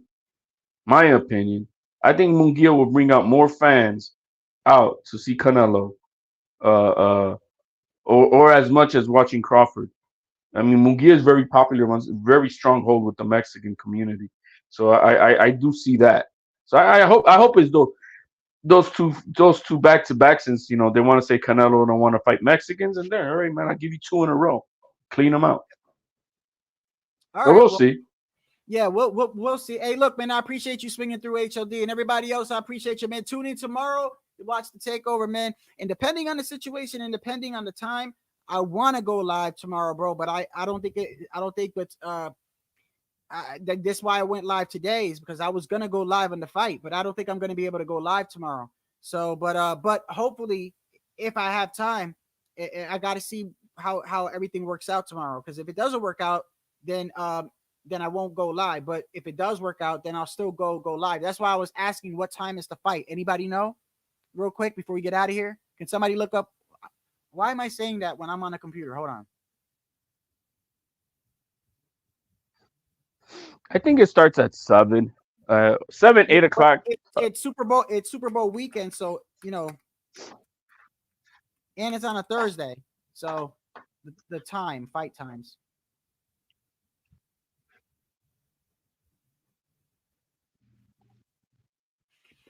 February 8th start time. The main card starts at 10:30 p.m. Oh damn, 10:30 p.m. Eastern time. Yep. Let me show the screen so everyone can see. Oh damn! Wow. Yeah, I'm not gonna be able to go live. Y'all see right here. Hold on 1 second. Hold on. But you know what? They might be only showing 2 fights, and they're only gonna show the Keyshawn Davis and Teofimo. Oh, yeah, that's what I'm saying. The main card, that is the main card, the co-main event and the main event. But still, Keyshawn Davis, I don't think he's gonna knock out Pedraza. I don't think he's gonna knock him out. So I mean, maybe he does. I think that goes 10 rounds. I think that goes 10 rounds. I think it goes 10 rounds. So you got to think the TO won't start till like maybe 11:30, close to midnight. Yeah, That would be what, like 9:30 their time. So it's early over there. Yeah. Much earlier for like G Funk. I think G Funk is 3 hours behind, 4 But hours. anyway, man, but we'll see what happens, man. I hope everyone have a blessed night, man. You've been tuned in to Shadow Ghost, and you have a great night. Peace. Peace, man.